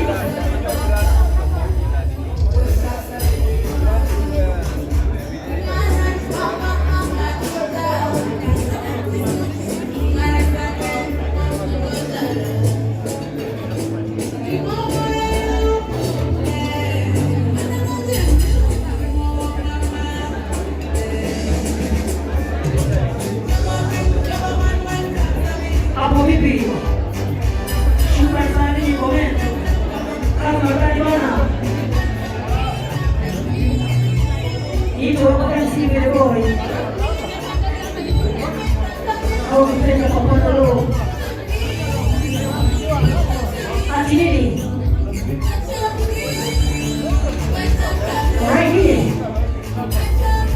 Right, asante sana DJ. Ningependa kumwambia DJ iende viongozi wetu ambao wanaongoza nchi yetu ya Kenya ambao wako hapa ndani. Kuna hiyo wimbo ningependa wawekee, inasema kwinenyi. Hiyo wimbo imeimbwa kutoka kule Uganda. Jamaa anajiita Boni Lugazi. Inasema kwinenyi. Muhimu sana iende viongozi wetu ambao wangali kwenye viti na bado wanatufanyia maendeleo. Ndio wasisahau wakumbuke kufanya maendeleo. Haya, mshipata unaweza scratch kidogo. Na uachilie.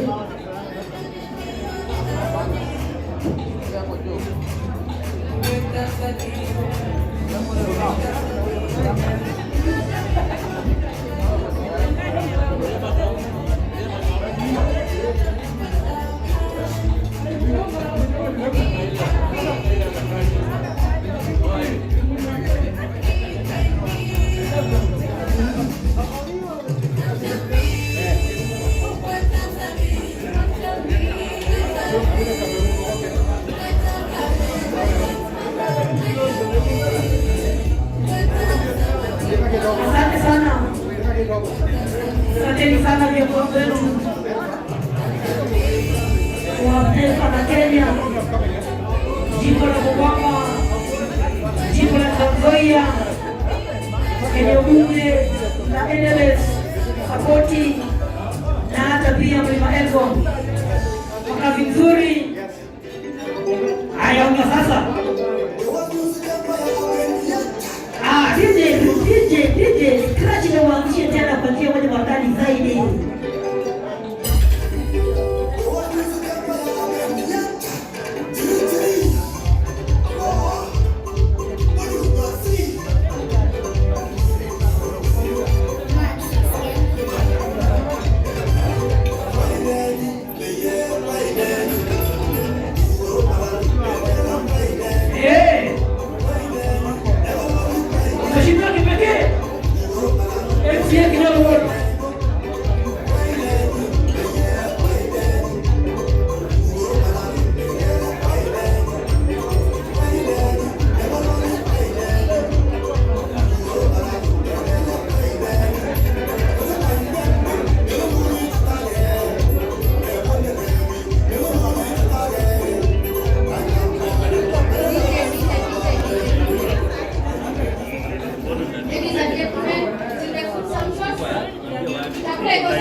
Please let me have your attention. Let me have your attention. Let me have your attention. Yes.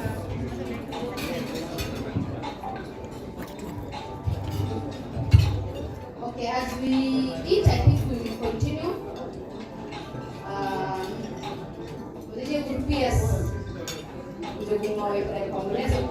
Why are we here? someone said, especially after eating. Oh, yeah. Should we just leave because we've eaten? Thank you, MC. I don't want to interfere with your. You want to enjoy your dinner? Are you enjoying your dinner? Let me confess that when the introduction was being done, it exceeded my expectation. I didn't know that we have such professionals within the Sabaot community. I've had people who are specialists in data analytics, and you know that is the future of the country. I've had lawyers within Midist. I've seen young doctors, not just doctors, entrepreneurs. I've seen people who are specialized in so many fields, and I'm really, really encouraged. As I started early, I talked about our time during those days. But I see now we have a new generation with a lot of ideas, innovation. I so believe our community, the Sabaot community, I want to declare here that it's in safe hands.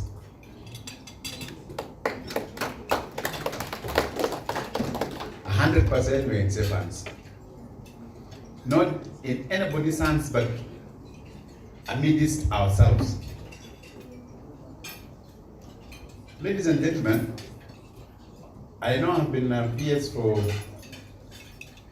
my second term. Of course, it's not been easy. It's been challenging, a lot of expectation. First term, a lot of ropes to learn, a lot of challenges. We didn't really get time to interact, but I'm happy that all of you understood as to why. Now I'm in my second term, expectations are very high. And I want to assure you that I'll do my best together with the colleagues, the deputy governors who are here, and I want to thank them for coming. Our women rep, Sioi, Mheshimiwa Ukose, our chairman, our leader who has led us also very well. And I want to bring special greetings from Mheshimiwa Fred Kapondi. I was with him in Vienna, Austria. As I was circulating this information, he texted me, he says, I'm with you, brother, I'm out of the country. And I was moving out of my hotel, going to a conference room, and where the ambassador had reserved the Kenya room, just to get to know who are the Kenyan delegation. Whom do I see? Mheshimiwa Fred Kapondi, and I was very happy. We just laughed, he says, you. So that was really encouraging. Mheshimiwa, the chair of NACADA, Dr. Reverend Amairoli was also elected in Vienna. He brings greetings. I called this meeting because I had engagement as one of the Sabaot professional leaders, and I saw a young man talking about networking as a young professional. I was really encouraged even during our time. That's exactly what we did. But I just wanted us to touch base, so that I get to know who are the people. Tomorrow might be asked, who are your people? Where are they in the line of professionals? I need to have your database. I need to know. I need to have conversation, and I can say who is this person? The person that they need is a person I can easily vouch for. So I didn't have much, I just wanted to touch base. And when you're touching base, you're just touching the networks. The beauty of it is that we now have digital system, we now have internet, we now have WhatsApp, we now have all the communication channels. I so believe that out of this, I know a WhatsApp, very disciplined professionals WhatsApp group. So anybody that is now in captured here will be on a database. I don't know how many people support that we join the WhatsApp group more. Are we all together? Because we need to start communicating among ourselves. We need to know who is who. Those who are at the age of seeing something up there, promotion, please sound us up so that we're able to say, especially those who are in the civil service. But I've seen most of us are not in the civil service. But we need to start networking. Those who are in, I've seen HR specialists here, those who are in our state agencies, your HR, please just round me up one of these fine days, call me, and I can come and pay a courtesy call to your CEO, whatever organization, so that even that CEO can also know that we come from a community that also has a PS. Am I CEO? Because that is the only way I can network, I can help you now also establish. I've seen officers whom I work with. I've seen Tesori is here, working with MTRH, Daktari there, MTRH. I've seen officers who were working together, who were in AFA, when I was in the Ministry of Agriculture. I've seen,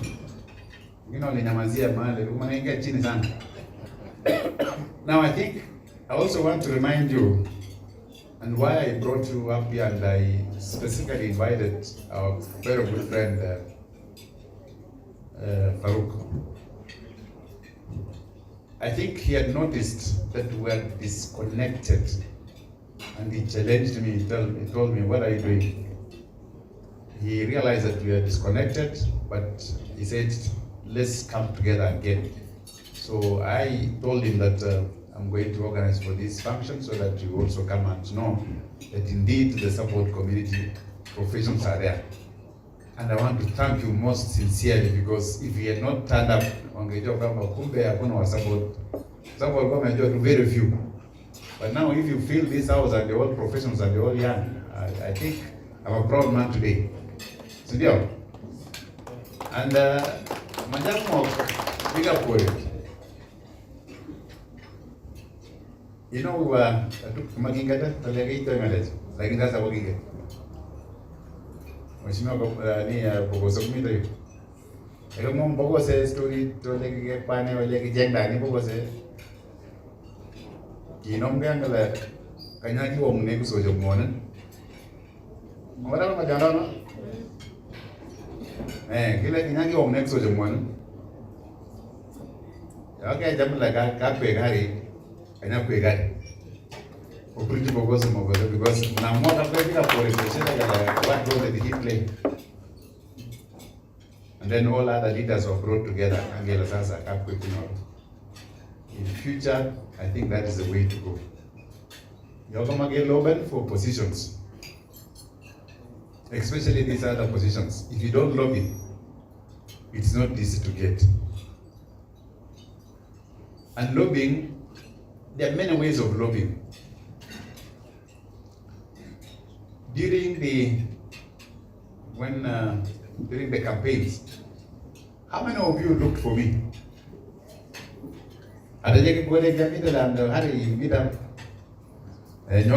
Fantastic. It was not an. This guy, he came to me and asked me, what can I do? How do I support?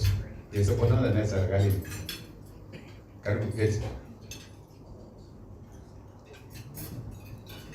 We were being given targets. Come on, big up for it. Directors, there were very few directors. But I'm happy now that we have directors. I've seen wapi director Jeronki Zanenda. Director Jeronki Zanenda.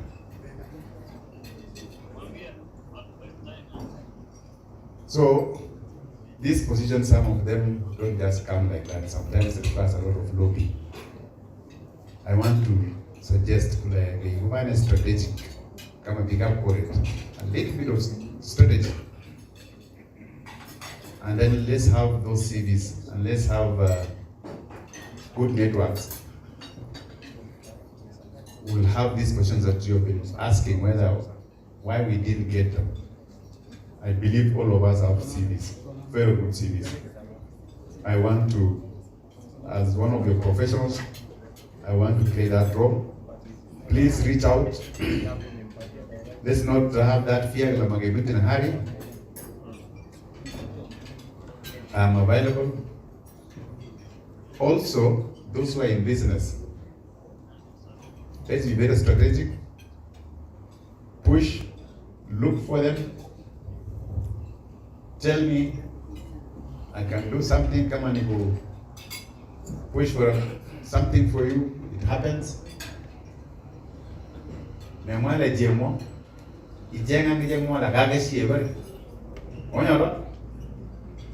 me know what I can do. I don't want to spend so much of your evening. I know we are still going to continue engaging. We are going to follow small network groups that we are now going to engage. The older professionals, the younger professionals, and if we need sometimes to call our leaders, one of the biggest challenges, and they will come and tell you, these leaders here sometimes they feel cold up there because they don't get time. When they go back to their constituencies, they have a lot of challenges. But when they are here in Nairobi, let's organize ourselves in a way that, in a small way. Then we just have one of these evenings, or in our places, let's have Nyamachoma, let's share the same meal we are sharing. I think let's build that culture where we frequently visit each other and start knowing each other better. I think we build a strong, cohesive community that is able to articulate all the issues of the community. So we want to move also very close to our leaders. And particularly, you've seen the challenges one of our leaders, our DG, has gone through. She's gone through a difficult time, but sometimes this is the time that we are supposed to be counted, and let's move closer to her, let's talk to her, the challenges she's going through, all those things. We know them, they are all in the social media. But sometimes you need to talk positive things and come together and say, hey, we are here, we stand with our sister. It is so good sometimes to do that. You might not notice, but those are some of the challenges. I know it's going to be an evening of networking. And I'm going to call these leaders baadaye. I don't want them to come now and talk to us. These are the leaders I've just called, and I want us to talk to our leaders. So I'm going to open a very small session, and if you look at the program, what are our expectations? I believe these are the expectations, especially what do you expect from our leaders? Us, we might be doing things the right way or might be doing things in the wrong way. Just tell us, just talk to these leaders here today, they are seated here. All right? So we also want to listen to you as our professionals. Give us ideas that you think we can pick one or two and we can run with. I know we're starting small, but we shall reach somewhere. So I want to invite, I want us to vote. And we want gender balance. We want 3 ladies and 3 men. Is that okay? Yes. 3 ladies and 3 men. All right? and we shall do the mix, the youth and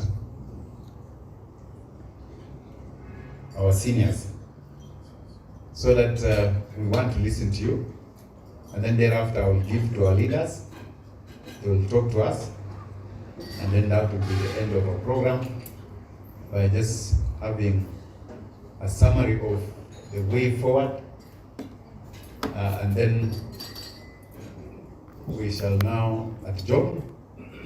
And when we talk about adjourning, that means there's a next time. All right, because we don't want to close this meeting. We are simply adjourning. So, by show of hands, and this is a center line, so I'll need, I can see there are two ladies very strong this side, so I'll give two ladies from this side. Raise up your hands. Number one. Kuna mwingine umejificha sana huko.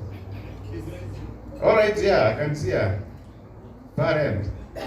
So we've got two ladies this side. Can I have a gentleman from this side? This time a young man.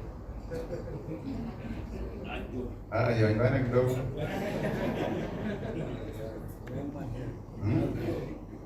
Mbona nasikia mimi mtangazaji ngani hiyo? Nani kwa jumla? Onyara. Now we have done 3 this side. Maringe barina. Majabit give me because we are all mixed up here. But again, love you. So this side we have done. So we'll do 2 men and 1 lady. So Noel, I can spot you. I can spot Dr. there. I can spot the gentleman there who is sitting to the siblings, and we want to get him out of the siblings. He's becoming too protective. He might also tell us why is he so protective with the siblings. All right? So let me start with the lady from this side, the first lady that we picked.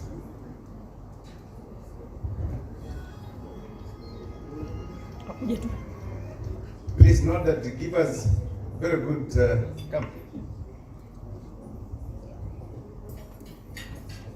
And for the purpose of decorum, how many minutes do you want to give them? 3 minutes. 2 minutes is okay. Let's vote. 3. You have voted for 3. Who is going to be a timekeeper? Kiblimo. I like Kiblimo for timekeeping. Good evening. I'm happy to stand before you today, and I'd like to thank very much whoever came up with the idea of this forum. Sorry, our MC said that I need to introduce myself again. My name is Anne Kai Chepkemboi. I'm from Cheptais, Bukonoi area. I work at Kenya Industrial Research and Development Institute as a communications officer, and I'm glad for this opportunity to be here. What I'll say as our challenge, especially as a public servant in state corporations, from time to time we are bypassed.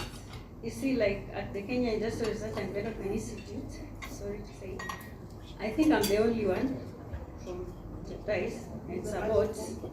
So you find that you are on your own most of the time. When it comes to promotion, it doesn't matter if you're schooled or not. And then other than that, since you're not in higher positions, it becomes so hard for you to lobby for other people to join you. And then another issue that I'd like to talk about is the issue of our youth at home. Let me take an example of the opportunities that we have at Kenya Industrial Research and Development Institute, where we have training. We have trainings for people, whether they dropped at primary school or at secondary school, or they are through with university and they're tarmacking. We have an opportunity for them to be trained at government rates. And after training, they become entrepreneurs, after which, as they undergo training, we usually assist them to get a CAPE certification. By training, I mean training in value addition along the agricultural value chain. For example, in where we come from in Cheptais, we have potatoes, we have onions, we have all that. So our youth can engage in, say, learning how to make crisps so that potatoes don't go to waste. So that is training. And then we also have the common manufacturing facility where we have entrepreneurs. In here, I understand we have people who are in the business world. So if you say you're doing baking, we have facilities for you to do baking in if you don't have your own bakery. You have 1 minute to go. Okay. So other than that, please tell your people to come. Let me just cut you at 1 minute. All right. Because I think we need to give some bit of direction. All right. We've come to this meeting with certain expectations. Yes. Yeah? So if we start the way she has started, she's telling us about her institution. That is okay. We accept it. But what is the expectations? We are here as leaders. Yeah? What is it that you are expecting? By you coming to this meeting, what is your expectation? I think that is what we want you to tell us. Okay. Yeah? Please spend your 3 minutes to be precise. Tell us what are your expectations? Because if we do the way we are moving like that, we might not achieve anything at the end of the day. I think you are getting it. Yeah? Please, you still have 1 minute. Sorry for misleading you people. I apologize. So my expectation is we look at community in terms of networking, and by networking I've mentioned about what public servants go through. So the PS has mentioned that we can go to his office, and then the other thing that I wanted to mention about where we come from, my expectations are that we are assisted at grassroots level. Where I come from, we have a problem with water and electricity, so maybe our MP can look at that. So that is my expectation, that the community that I come from, that is Bukono area, people can get access to electricity and water. So money be pumped in those areas. And then in terms of networking, another thing that I would like to mention is when you hear of jobs at your place of work, kindly share it in each forum. I understand my 1 minute is off. I hope I was not off topic. Thank you. But I said it was important that I share what I heard. Thank you very much for listening to me. Thank you. Let's give another round of applause. Fantastic. Let's have the lady there. We will give you, let's have the lady there. So those who we had appointed, because leaders also, they have a lot of responsibility, a lot of work, and we want to release them. So expectation, that's been the point. You've been guided by our leaders, and I'm sure you're prepared today. Thank you so much. Hope everyone is happy to be here today. I'm glad to be here. My name is Brenda from Panafric Collection from Eldoret. I'm based in Eldoret. And I'm glad and I want to appreciate the organizers of this meeting for bringing us together. I think it has been long overdue. We have been waiting for this thing to unite our Mamtelgon team as profession. So one thing we expect from our leaders, kindly guide us and ensure us, those who are small, upcoming professionals, we also engage with you. You motivate us in your area so that in future we also become their leaders. Then I want to urge you to help us go back to the community. Our community, Montelgon community, is suffering a lot. And us as young spirited ladies and gentlemen, we are here. If you call us, we are a step ahead. We are here waiting for your call to support the ground, to bring our ladies and gentlemen. As at now, we expect leaders to help us empower ladies, both women and men. I think we have empowered ladies so much, leaving our men, so that they start killing us, you know.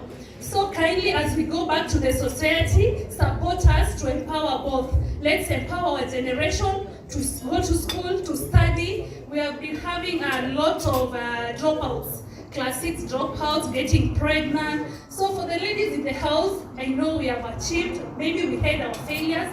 Kindly, leaders, support us to go back to the society, to bring the change, to ensure Mount Elgon community comes up as a united community, and for sure we will be empowered generation, and in future we'll have more and more leaders.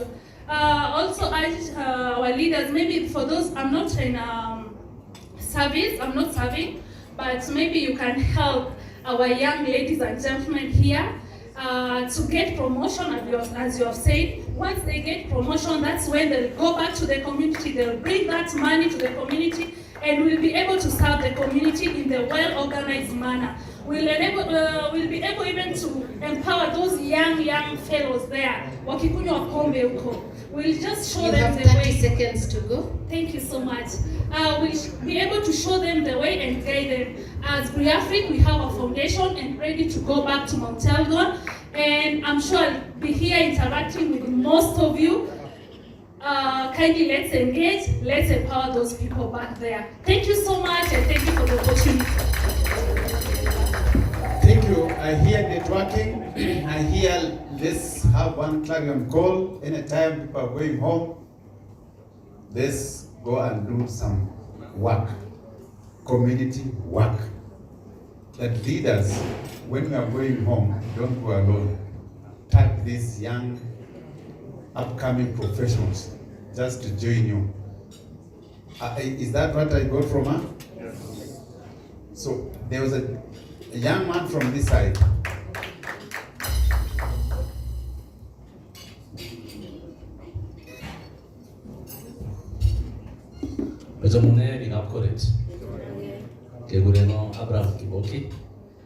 And I'm really privileged to be here today.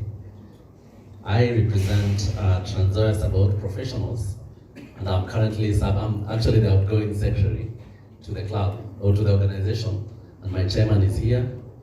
And the members of Trans Nzoia Sabaot professionals, maybe you can just rise up and wave. Yeah, we have plenty of them here.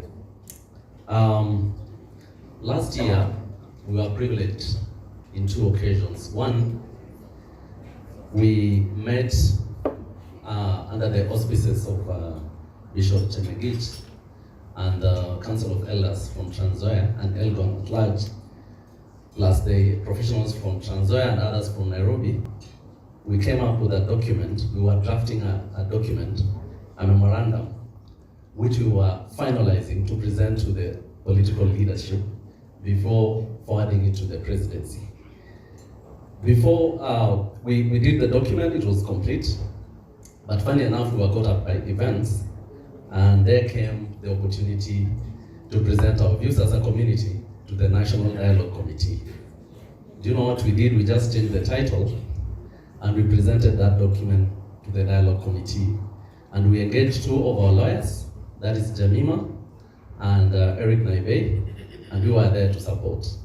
Guess what? Our document was one of the best documents, and it has been referenced so many times in the final report that came out.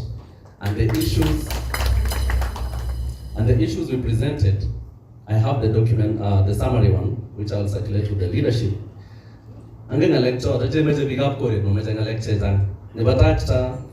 The first one is self-governance, intervention. Other people are enjoying the fruits of devolution. Our people still feel marginalized in that sense. And I know Mheshimiwa Farouk talked about it, and we need to talk about that. The issue of county. Number 2, you as our leaders, our expectation from the community is on the issue touching on land. Maret, land is a big issue. Most of our population is actually residing on settlement schemes, and they have no title documents. If there's anything that you can do, and you'll be remembered forever, is to push for issues of title deed for Kitalale, review, and all those other schemes. They will big up for it. On top of that, you have 30 seconds, please. Yes, I'm finalizing. On top of that, there are issues of employment interventions, which include job opportunities. And let us champion and ask our people to be, if there's legislation to be put in place so that we are classified as marginalized, so that we benefit from the issue of marginalization in government jobs. Last but not least, as a Sabaot professional group from Trans Nzoia, we have a database. We've captured our members, and we would want to extend that to all of us here. Finally, when you come down to the ground, we are willing to host this professional meeting in Kitale and grow it larger to a bigger population. Let's give him another round of applause. We're inviting all of us next time that we are not just going to be in Nairobi, but Kitale. How do you see that? We'll take up that challenge. Well articulated. He has given us an example of what the young professionals are doing to support our leaders in terms of coming up with set ideas like that are put together in a memorandum, just ready to be submitted to any fora to articulate the community issues. And I want to continue challenging the young professionals. Just be up and make sure that you update your database so that we know issues. It will be very easy for our leaders just to pick when we say, what are the challenges? You know, sometimes you're calling for a short notice, short meeting. I was just sitting with the Mheshimiwa Bukosa here and sitting next to MCA Mheshimiwa Kibeke. And the experience of Mheshimiwa Bukosa, he was advising Kibeke that please, sometimes when you're called to State House, don't go and request for a bus. Because you know, you can go there and be like, now what do I say? And answer, pass it up tomorrow. and now understand why that kind of database of information should be easily available to our leaders. Sasa zingine mnawatumia wako WhatsApp tu inakaanga pale wakiitwa, wakitaka kuongea kule mbele, they simply flick around their phones, amwenyera, and then they give this information. Please do that, young professionals. Let's give them another round of applause for that. Brought a very good idea, title leads, big challenge to our community. But the good news I have, for those who come from Mount Elgon, now it has been officially gazetted. Caps of coin in Mount Elgon will be issuing title deeds for all the lands for Mount Elgon. No more tracking or no more walking, no more doing what all the way to Bungoma. It mambo sasa ni hapa nyumbani.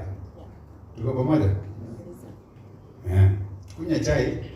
Kutoka nyumbani kunywa chai ya Sabaot hapo Kapsokoni. Unaona? So at least we have done that. It's also talked about employment opportunities. Yes, we are there. It is not easy now, but we can lobby. Already, I've been given some very serious tasks. Wakati nilipokuwa hapa nje, nimeambiwa nimefanya interview. So you can imagine nimekwisha. Lakini I think you will get the job. I want to assure you. Because I'm going to put my best foot forward to articulate and request that the young man gets a job because he has already done an interview. So why not go and say he comes? And I was just saying, tell us, because we have friends like that ministry. I've never made a request to the CS, so I'll just go to this office and say, I've come, and this is the person who has brought me here. I'll talk to Mheshimiwa Bukosa as well, so that we push that opportunity for you. I think we are done with this side. Let's do this, we'll summarize. We'll come back another round if we find we have time. I want the gentleman to start us, and then the lady will close in this side.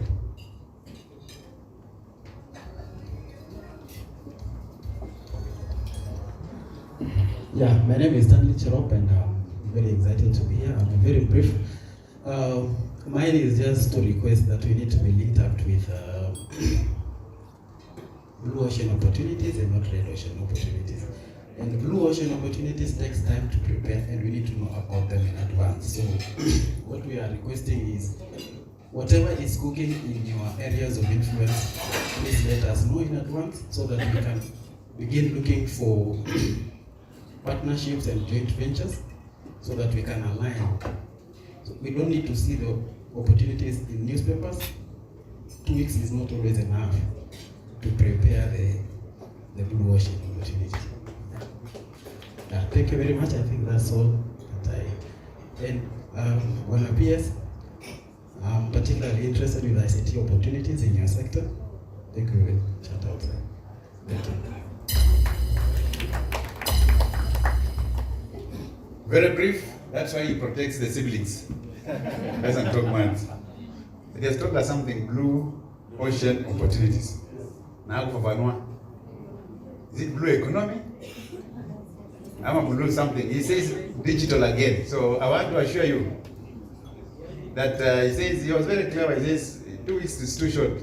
He says prepare us in time. Yeah, I got the point.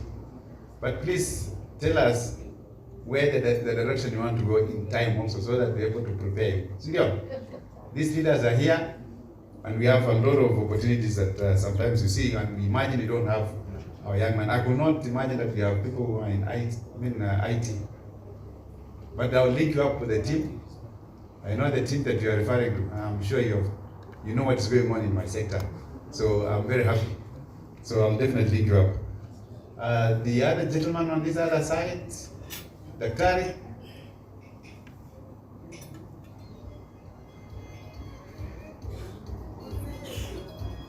Huyu ni diaspora ya Kaptama, yani yeye alitoka Kaptama akaenda Cherangani. Good evening once more again. Yes, my name is Ndiwa Dan. Now, I hope I've used the 3 minutes wisely. So the first one is to the leaders. I'll give you an illustration. There's an Italian psychologist called Carlo Cipolla who did a research on types of people based on their characters and their actions. So I'll pick one for you, which means we expect you guys to be intelligent leaders. And intelligence here is defined as that your actions will result in the good of the greater community as you also benefit yourself. So what we mean is that deliberately in your spheres of influence, please just make sure that the Sabaot gets something. If you are in Ngoma, I usually think we make about 10% of the population. So it means everything that's in Ngoma, at the bare minimum, we should be having 10%. Whether there are jobs, opportunities, or anything. Please, let's be intelligent leaders. Secondly, to the professionals, for those of you who know cancer, medically there is a gene called P53, which basically prevents the cancer from manifesting itself. Now, one of the reasons what we have a problem in Montelcon is because you guys went missing in action as professionals. You no longer play the role of the P53. That's why we have very many problems. Please, can you start playing that role? And then finally, to the rest of us, once we choose our leaders, to sukue pia kibelembele, we start leading them again, and we have chosen them as leaders. So can you give them time to work? And because they are leaders, let them lead us. So they make sure that we are on the table, not on the main. Mesikizana, tafadhali, make sure that the Sabaot is on the table, not on the menu. And finally, when there is scarce resources, there's going to be competition. And any society, community, individual that organizes himself is going to dominate all the others. Please, let's get organized. As you have been told, when we get the database, wacha siasa mingi, weka CV hapo, ama unyamaze. You see, our people always have this problem of always looking at problems instead of looking for opportunities. So again, as I said, intellectualism, money, and finally, power. Let's have all the three, and I can assure you will be the dominant force. Thank you.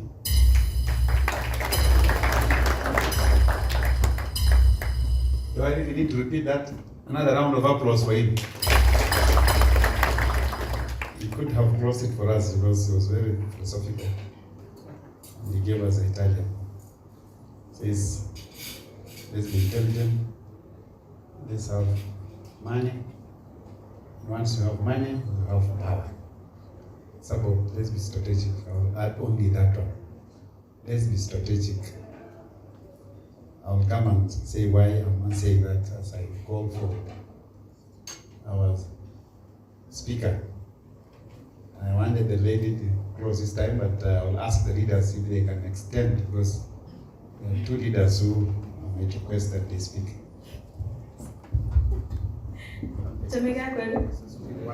Please, you'll allow me to speak in English. Lakini yogamuch, I'm infusing a bit of, yeah, it's about, yeah. Okay, so I think the worst thing about being the last person to speak is that you will always just create a summary because everything has been said. But I'll try my best to just narrow it down to 2 points, okay? So I can now introduce myself better. Kegurenani Noel Chemtaitioy, and I'm an educator, as I said. I know most people say teacher, but I'm saying I'm an educator because I'm a global teacher, right? Yeah. So I share our M-Pesa Foundation Academy. I think most of us have heard about M-Pesa Foundation Academy, and I teach German as a foreign language. So I want to give a small story, and then from this small story, you'll get to understand why my emphasis was on education and the fact that if each of us could just buy a single book to enlighten 1 or 2, 3 people. So I've been working with the organization from 2016, since inception, and every year we have been going around the country, literally in all the counties, to fetch our students. There's even a time I think I was invited by BK Radio to speak about all this, and I was able to speak about it. And then, so I literally took the opportunity to take application forms to our children in Mount Elgon. I did that through our local leaders. And then some people went, of course, and a few people, of course, were identified. And I was very keen to also have our students from Mount Elgon come to the academy. Because my worry was, fine, I quantitated that correct. So who else is coming? So who else is benefiting from all this? So when the time came to pick the child, I wondered why the child was not picked, yet alikuwa amekuwa qualified. She had gone all through this, vetting and all that, yeah. And then eventually, mtoto hakukuja. So I tried to follow up because sometimes we make calls to these parents. Kumwa kama tika blackwed, kumwa le. So guru ngono nyinyi mabeliba nebe sanik. So guru ngono nyinyi kilometer limbo central, I don't know what, yeah? All those superstition. And at that time, students were benefiting. And in fact, I remember that year, that particular cohort, most students were, in fact, that cohort, majority of those students are now abroad. I was so sad. And you know what? That opportunity was left. Now, I'm here not to market the organization, I'm here to market the opportunity. And that brings me to my first point. When I said, sorry, I'll keep it short, yeah. Tafadhali, I think we are all leaders.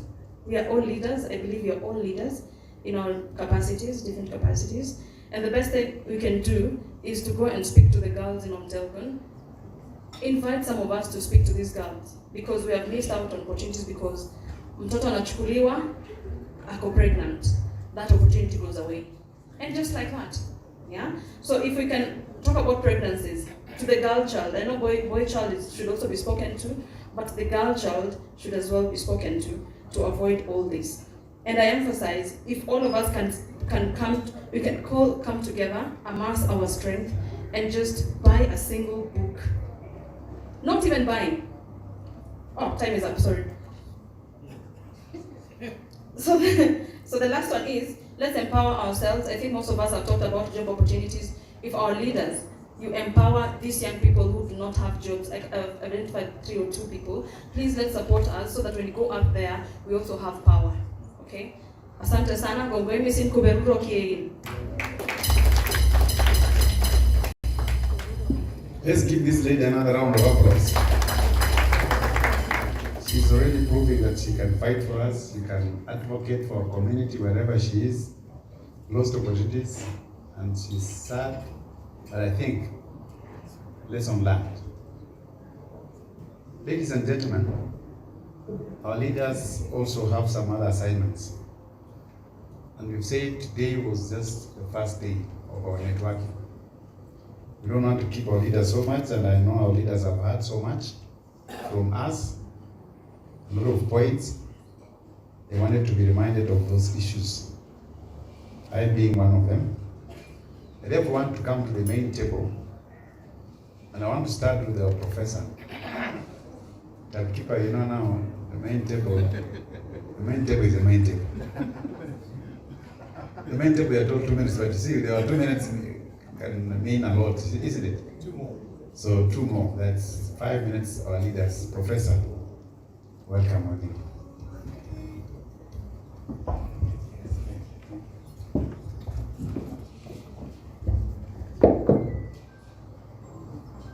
Our dear peers,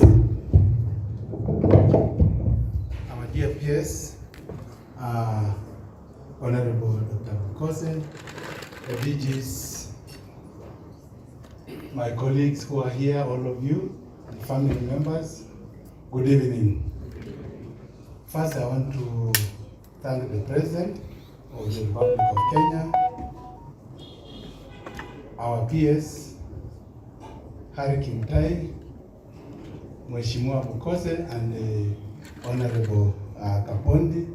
They know the fight they went through for me to be renewed my contract, and the fight was too much. And I am just to thank the support they have given to me.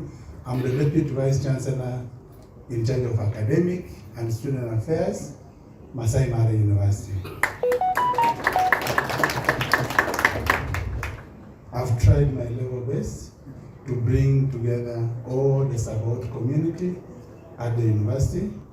And one of such a person who is chairing that committee of the Sabaot forum at the university can stand, is with us here. That young man got a first class, and we brought him back, he's now a teacher. Because of time, I just want to highlight these issues. That indeed our leaders who are here, I can refer you to the story of the hummingbird. The hummingbird continuously went to fetch drops of water when the huge forest was under fire. And all other animals were laughing at it, the hummingbird, because they knew the hummingbird cannot put out the fire that was spreading so fast, including even the elephant. But the hummingbird replied, I'm doing what I can. Our leaders here, they are doing what they can to bring us together as a family. And please, forgive us if we used to attack you. Today is a new beginning. And I want to urge all of us, let's forget about attacks. And remember, people can plant other enemies to attack you, and you follow on the trap. Kindly identify who is a Sabaot. who is going to help these leaders to focus. Teamwork is the best thing that you can achieve in the whole world. I've gone to MIT, I've gone to Harvard, I've taught in most of these international universities as a visiting professor. I know what teamwork can do. In mine, I want to request our leaders, can we come up with a scholarship fund? The scholarship fund that will help us to assist all the young kids who are ready to grow academically. If we have that scholarship fund, the work of Mheshimiwa here will be like, he will actually complement that with whatever the bursary they get or the CDF. So if we can come up with a scholarship fund, we can pump their money. I know I've supported so many, the Sumanit, Cricket, the Children's Library, and Resource Center. I'm the patron. And we have done a lot, but we are always silent. So if we come up with this scholarship fund, we can identify our leaders to be the people who will actually coordinate that. Let's pump their money. Even if it's 5 shillings, even if it's 10 shillings, there is someone who needs that money, and we can support. The other thing, our leaders, I will request that we come up with a very, I don't know how I can put it, but can we be vibrant in resource mobilization? Resource mobilization in a way that this will be directed from to all those projects. Like, for example, as we are here, what is our expectation? Our expectation is to help our leaders to identify projects, common projects within our region. And when we identify these common projects, I know our leaders here will get partners that will help us, but not on all projects. So the resource that we now mobilize, funds that we get can complement that. So we can come up with a vibrant team that will be interested in actively coming up with a resource mobilization of supporting those projects. And then Mheshimiwa, I know you can do it. And the peers. This internet market connectivity. Our people here can do business from their rural areas. They can only achieve that if they have internet. And I've seen most of the regions now succeeding because of the young people going to the internet, doing business, and they are all surviving because of that. The other thing is about that last mile connectivity. I know the better government is also on that. Lastly, I want us to be active in what we should support and initiate what we call business angels. I was in the MIT and Harvard. Business angel is what actually is helping young people to transform a community. But let us be a team. If we are a team, I'm ready as a professor and a deputy vice chancellor at Masai Mara University. I'm going to put a committee in place of these young people to support you in proposal writings. And all these things that you are doing as expectation, kindly pass them to us. We shall concretize everything and be able to help you to focus them. Thank you, Mheshimiwa, and God bless you. Let's give another round of applause to our professor. Free consultancy, you don't need to spend time. Whatever concept you have, give it to him. He will develop it into a proposal which can help in resource mobilization. Thank you, Professor. Again, he says teamwork, teamwork, teamwork. And opportunities in terms of job. Yes, the internet. I just wanted to report here also that we are going to have one center like that in Mount Elgon, and specifically to Chiroko. We'll be inviting you very soon to Chiroko Chemoge Polytechnic, and thanks to the county government of Bungoma. We teamed up with the Bungoma County. They've done the networks and everything. The Ministry of ICT, through my colleague, the PS, Engineer John Tanui, we are going to supply 100 computers to that vocational training center. We will also be having those opportunities. I know as you are about to finish, the man who makes sure that our security here is safe, he has come to confirm.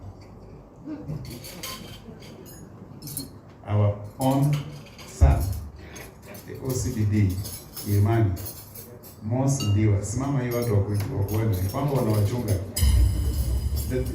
Isibaya mkuko the churches na hii? Piga pole, tamone?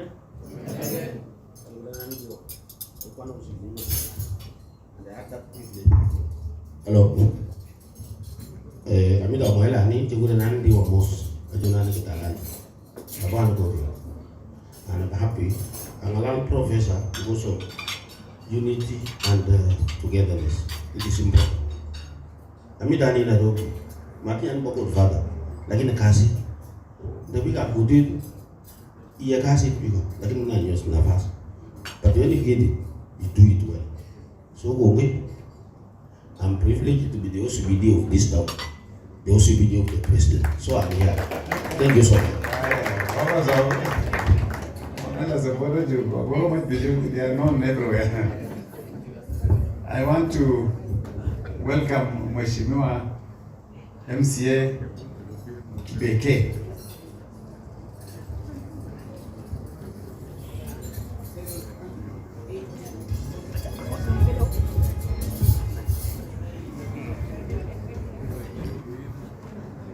Thank you so much, PS, Dr. Bokose, Mama Liben Sion, na all professional Bwana asifiwe. Usiyenijua naitwa Andrew Kipeke, MCA Keynote Award. Mimi naongea mambo machache sana.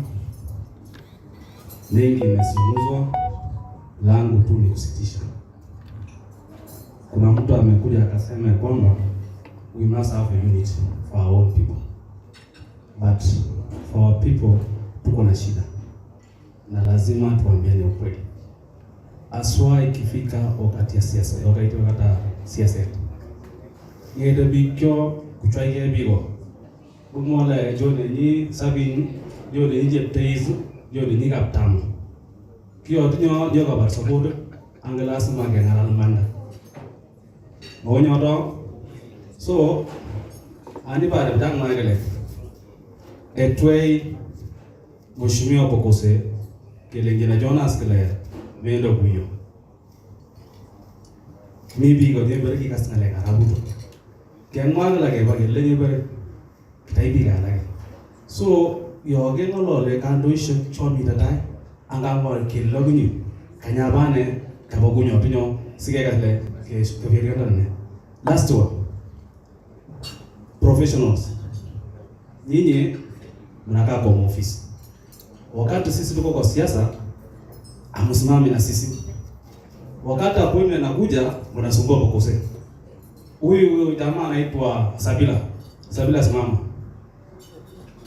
Huyu jamaa alisupport MCA ndogo tebo support amutranzoya ango pesa. Hizo bodo Lilian, hizo bodo Bokose. Ngania Moses. Huyo pia alisupport mimi. So please, wakati sisi nahitaji pia usaidizi wenu. Pea Bokose 50 weka gari mafuta. Tengeza posters 2. Lakini sasa wewe umekaa kwa ofisi, hatukujua ni nani, wakati appointment inakuja mnapiga kelele. Lazima tuungane tushirikiane sote kama namna gani? Na hiyo kazi ambayo umepewa, kwa hiyo kazi ambayo umekaa kigala nyumbi wajetia kigala mo na bata mo angibodo opportunity ni mujikana yoge nyoba kasi yishe on group to good ni kama hakuna kazi nyingine tena. Kama mimi MCA Kinyoro itafanya kazi kwa bidii sana ni kama hakuna kazi nyingine, ili watu wetu waweze kufaidika ifike mashinani. Sitaki kuongea kusidi hapo, nasema asante bwana PS, na hii kazi PS nakwambia endelea tena vile ndugu yangu Abraham amesema. Next tufanyie Kitale. Kile tufanyia na Kapsa Point, ndio? Hiyo ni maana ni working. Asante sana.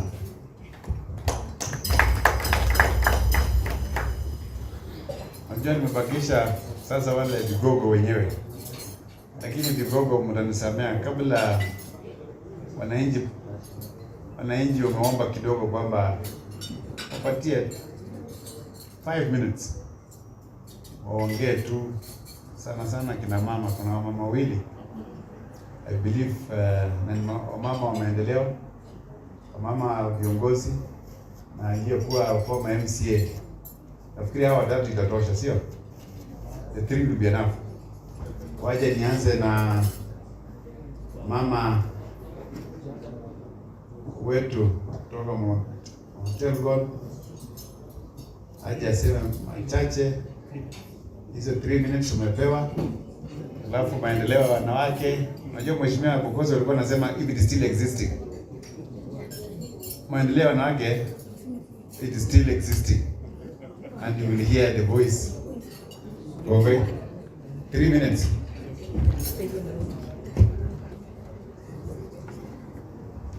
Habari zenu.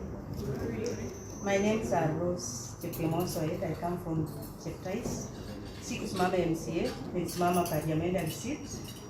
Na kuna mwenye ameongea hapo concerning about organization. I think our former now is our president. He was given us a land in 2013 for ovens, which it was never been worked up to now, whereby we don't have a place for ovens. Secondly, and which means we do not have network. Ajabu jibani kejo magiamono yogo bundo sai igegos ke kura ke meje kwa gibura kamai. Lakini why can't we start these things from home in Mount Elgon so that we become one thing, one voice?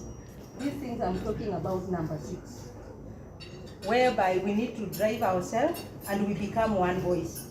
And then we cannot depend on MP only. We have people like MDs in Kenyatta ambaye wanaweza kutusaidia, because I remember I went there and I assisted 2 ladies from Cheptais who are now taking free education in medicine in Kenyatta MTC. So when we love one another, hatutakuwa na hizi vitu ambaye tunafanya. Let us be like now our POS Harry Kimitai. You need to bring us together as Mount Elgon. Let us not see that we come from Kitale, Trans Nzoia, or Mount Elgon. Let us be one thing and let us love one another. In fact, as our leaders, I want to argue that please, when your people calls you, receive your phones. You should not block your phones for your people if you want to become one thing. And we shall be one thing and we shall communicate. Maybe kuna mtu ako na shida, anataka kufikia Bogoso, anataka kufikia Ari, but you cannot receive our phone. So which one are we saying that we are one thing ambaye tunataka kuwa pamoja and we cannot receive the phone? In fact, mine is, I'm dealing with the organization. I'm going to US kupatana na all donors on mwezi wa 6. I have organization ambayo inaitwa Rose Soil Children Home. I'm working in British High Commission. I'm dealing with scholarship. And that is why, where I come from, nimepatia watoto scholarship, whereby wanasoma free education. And that is why nasema Ari does not mean that you leave your people. Wake up so that we also get opportunity. Like appointment that they are giving people. We don't have appointment in Cheptais like already. That is the thing I want to say. Thank you so much. Let's give another round of applause. I want our leaders to speak to us. Mogozu. Ogo. Chepchumba. Please, just 2 minutes, or okay, so that then from there, I'll call our leaders. Thank you. Yes. I think I'll be very brief. I'll just go straight to the point. Madam, I won't miss. Pick up car, thank you for Kure. Kenyan president, you will have a good. as already is the first meeting with the professionals.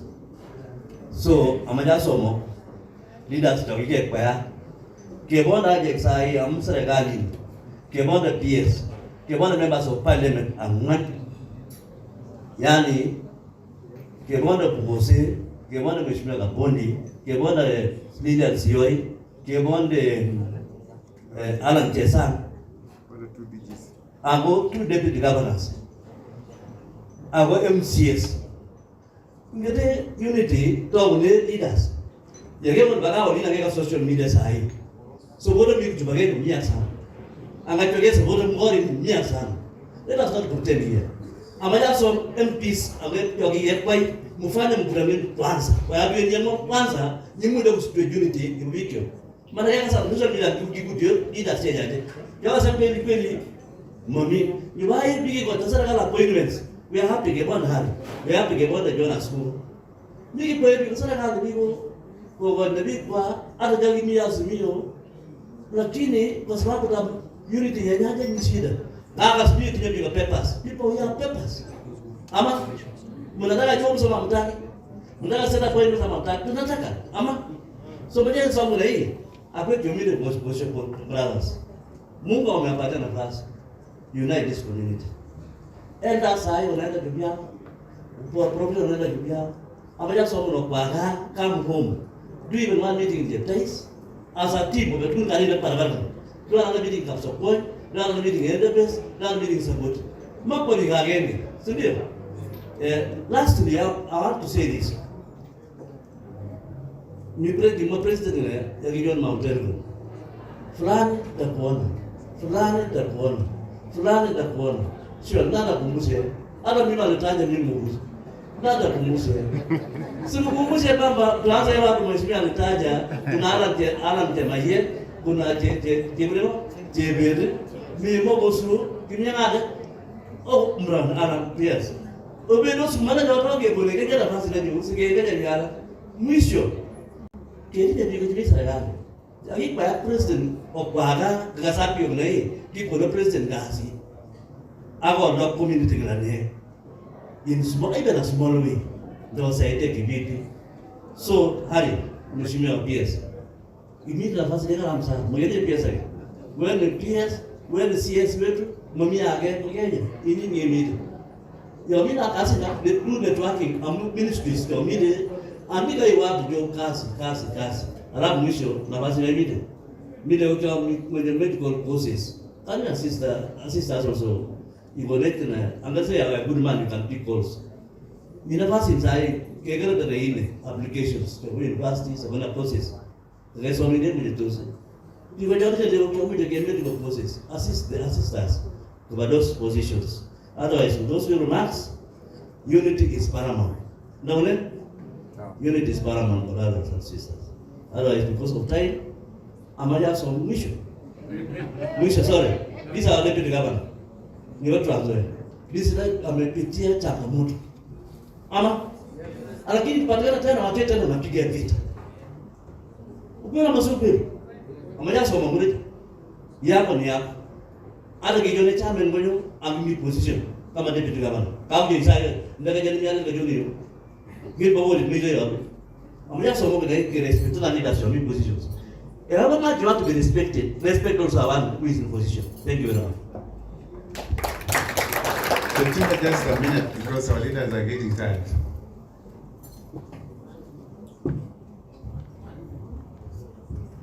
Thank you, Mheshimiwa. Ojamune sema. Ojamege. EYP in the house, just raise, wake up and wave. EYP. Asante. Elgon young professionals. Atina aninga lek chingernet agamecha some PS ka ni kumwai bigo montom tandao kemike kusaboto kigengalal kutit. So number 1 kamecha some kandoik checho unity of purpose. Nyochoto huyo ga kumwai bigo chika kungetyo mbiu.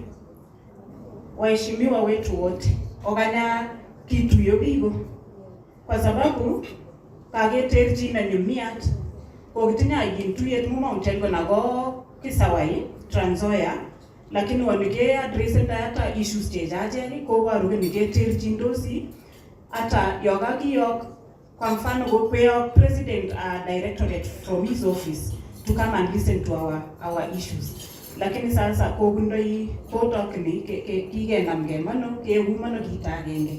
So mang'anyo nakmoni kemite kama bororietab Sabaot, and I was urging that this unity of purpose waheshimiwa to be pronounced today. From today henceforth, we are going to be united and initiate the unity, the unity of purpose back to the community.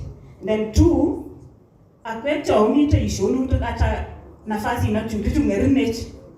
Tunaomba tu kaka mwaibiko chuta nagagane. Yogage konu nafasi, try to link these youths.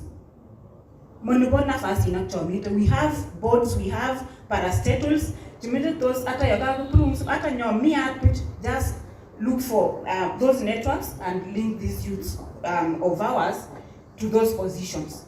Krengo tia kwa toto chibogo yin au ndio tia kwa toto chibogo yin kwa sababu someone Farouk said here that you are here today but tomorrow may you former leo ge former may yokengo tanyo gigigo nafasi. Number 3, as a community of Sabaot, we don't have our own way of solving our own issues. We don't have a mechanism. Kayakne apel viongozi jejo tumito basele council of vendors. Lakini no one is bothered to know that this institution serves the community better. We have to support them. Guiding the community.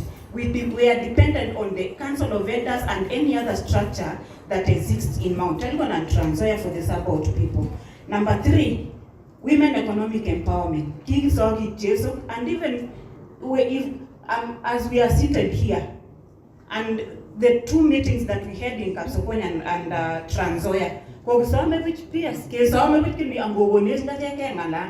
it's like we don't exist, but we form part of the community, women. And at a president I attended the president signing of a women charter. If the president recognizes women, why not our leaders from Mount Elgon, from Sabaot land? It is enshrined in the constitution that we have a right to participate even in these political positions and any other leadership position. Lastly, and this is important, that we enhance our education attitude and establish more institutions in Mount Elgon, like the universities. University because we have land there. Lastly,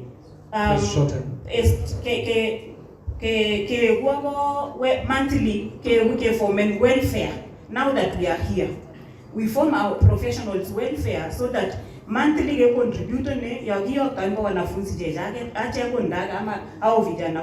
any other activities. We have our own kitty to cater for that. Thank you. Thank you. Very good valid points, but we need our women to be in the forefront, and we appreciate you. Let's give another round of applause to our lady. Our leaders are getting tired, and they are the ones who wanted to listen the last. Let me give to the Commissioner Jonas Kugo, ajasema moja mbili, and then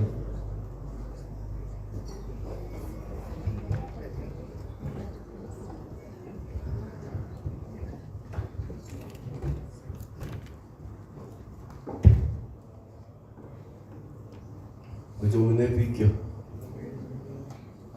Nani konsisya zaidi.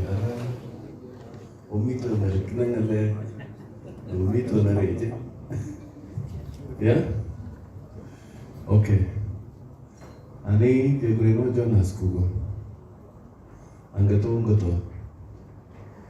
Ani nikyayo nya 2013 nyuru keshina na Kurani 266. That was 2013. 2017, it was under 1,000.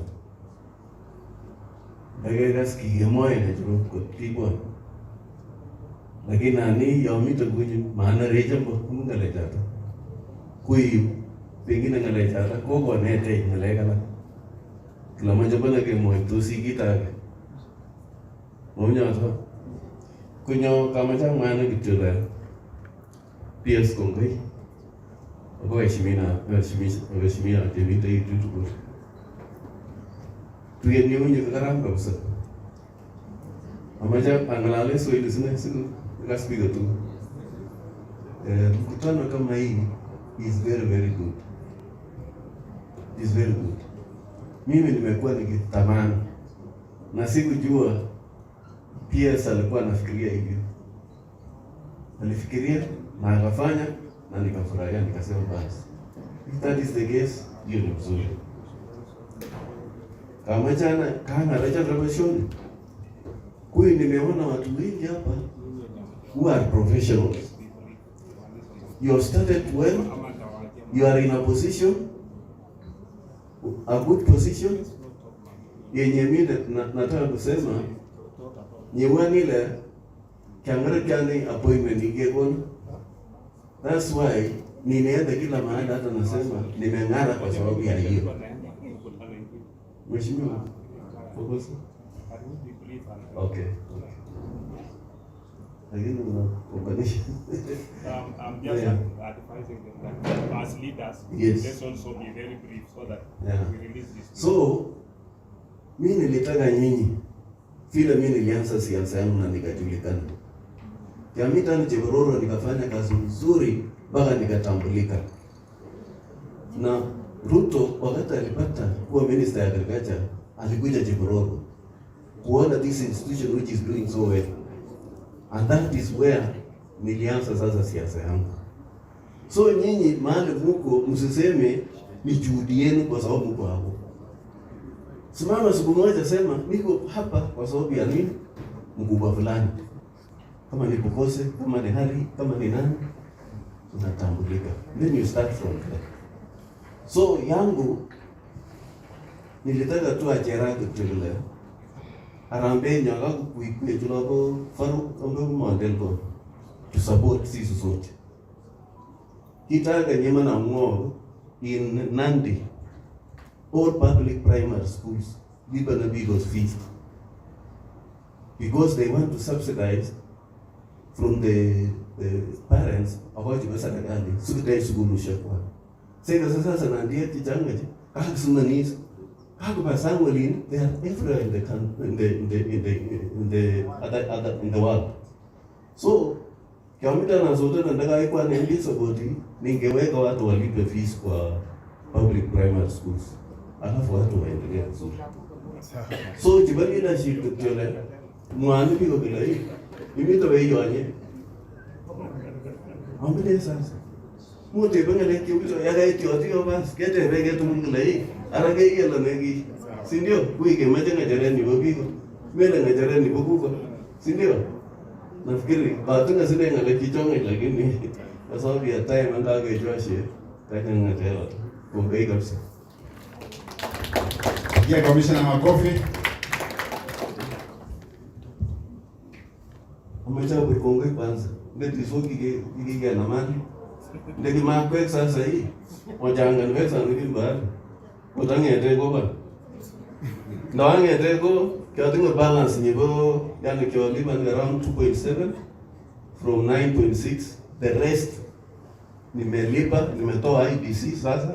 Nilitoa last month mwezi wa pili. Imebaki tu 1.8 million. Yenye bado ninaendelea. Yomoga sioka ngale kyote kwa mita iko ngai. Wakati maboga yamemaza lini? Waje niombe DG wetu Kapkori.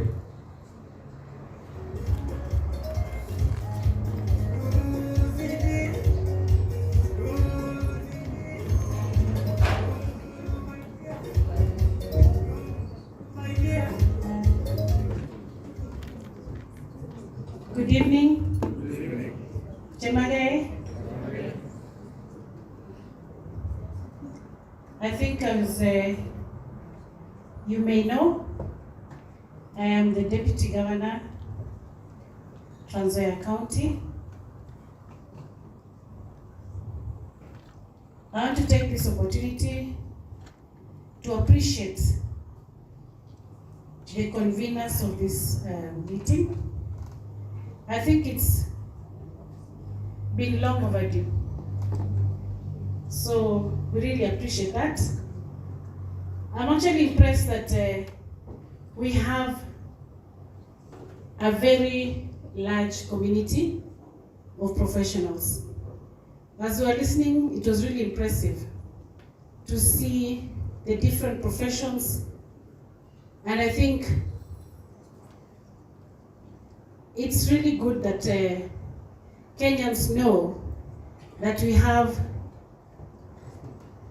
professions and professionals. That's mine.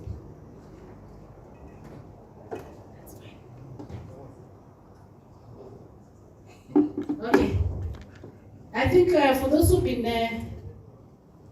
there for a while, we used to have a professional group some time back, and it was not as vibrant as I've seen this today. So for us as leaders to come and share and partake with you, I think it's really an honor so that we can work together and enjoy that synergy. So thank you very much for the organizers. Thank you, Harry and team. I want to take this chance to also appreciate, last month I lost my father, and I think you came in big numbers to support me. There are those who joined the group I didn't know.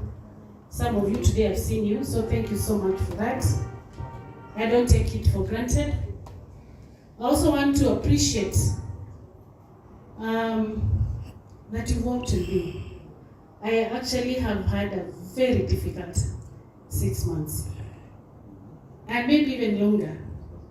And I want to appreciate that you stood by me, and I think at one point, I didn't know that I could do it until I saw the support on social media, support on text messages, and I think that gave me a lot of strength.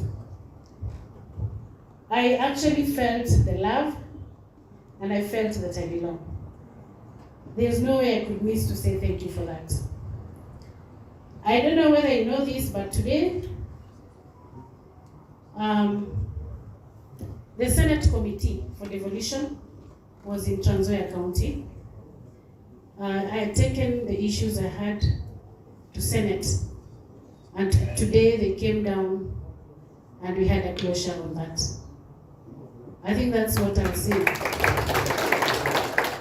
I'll not really go into details as to what was discussed because of time. I really appreciate the call for unity. And I think one of the things I've always thought about over the years is how do we unite? We are blessed this particular season that we have so many elected leaders. I think God is trying to tell us something. Don't you think so? It's a record. And if you not unite, then I think us as leaders especially will be judged forever. So I thank Harry that you've actually enabled this, and we are here today as leaders. And I believe next meeting we'll have all the elected leaders. We have talked a lot, and I don't want to go into all the whatever has been mentioned. We have talked about mentorship, and I think it's really important. Today I was the second lady in Trans Nzoia, and we talked a lot about the youth, about alcoholism, about drugs, and I was just thinking, us in our own way, as leaders, elected leaders, and even professionals, what can we do to mentor these young people so that they don't get into those vices? And I'm happy that when we form this group, we can be able to discuss and even plan sessions where we can go and have more mentorship. Some of these kids just want someone to speak to them. So if we plan and have a structure, I think we can do that very effectively. We also have issues that we also spoke about. We are not proud to have the highest number of teenage pregnancies. In our community, we have that. So how can we, as leaders, influence those children, support them, talk to them, so that they don't get into early pregnancies, so that they don't get into HIV infections and many other things. So I think as leaders, we can have those discussions, we can plan and see how we can speak to the youth. I belong to a group that is called Friends of Mount Elgon. I don't know whether there's anybody from that group here. We have a noble idea, but I think it's been about how many years? 3 years, but we've not moved a step. And we are actually blessed to have a natural resource like that. So I think even as we deliberate, can we see how we can convert and actually conserve our forest? Then we encourage, of course, people to plant more trees, and then we can utilize Mount Elgon Lodge and see how we can make money. We can make it a tourist destination, I think, if we put efforts together. So that is actually a resource that is unique to us, and that cuts across elected leaders as well as professionals. To finish off, we must not forget the diaspora. We have a lot of professionals out there. How then do we include them in this?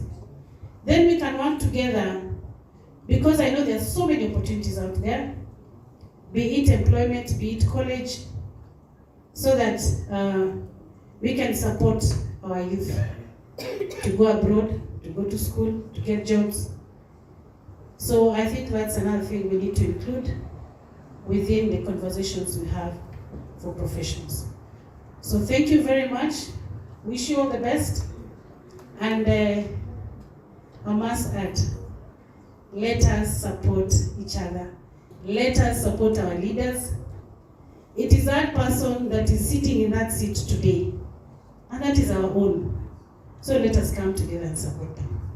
Thank you very much, and God bless you. Let's give another round of applause to our DG, and we hope that the challenges he's facing will finally come to an end from today when we read it tomorrow in the newspaper. We want to wish you all the best.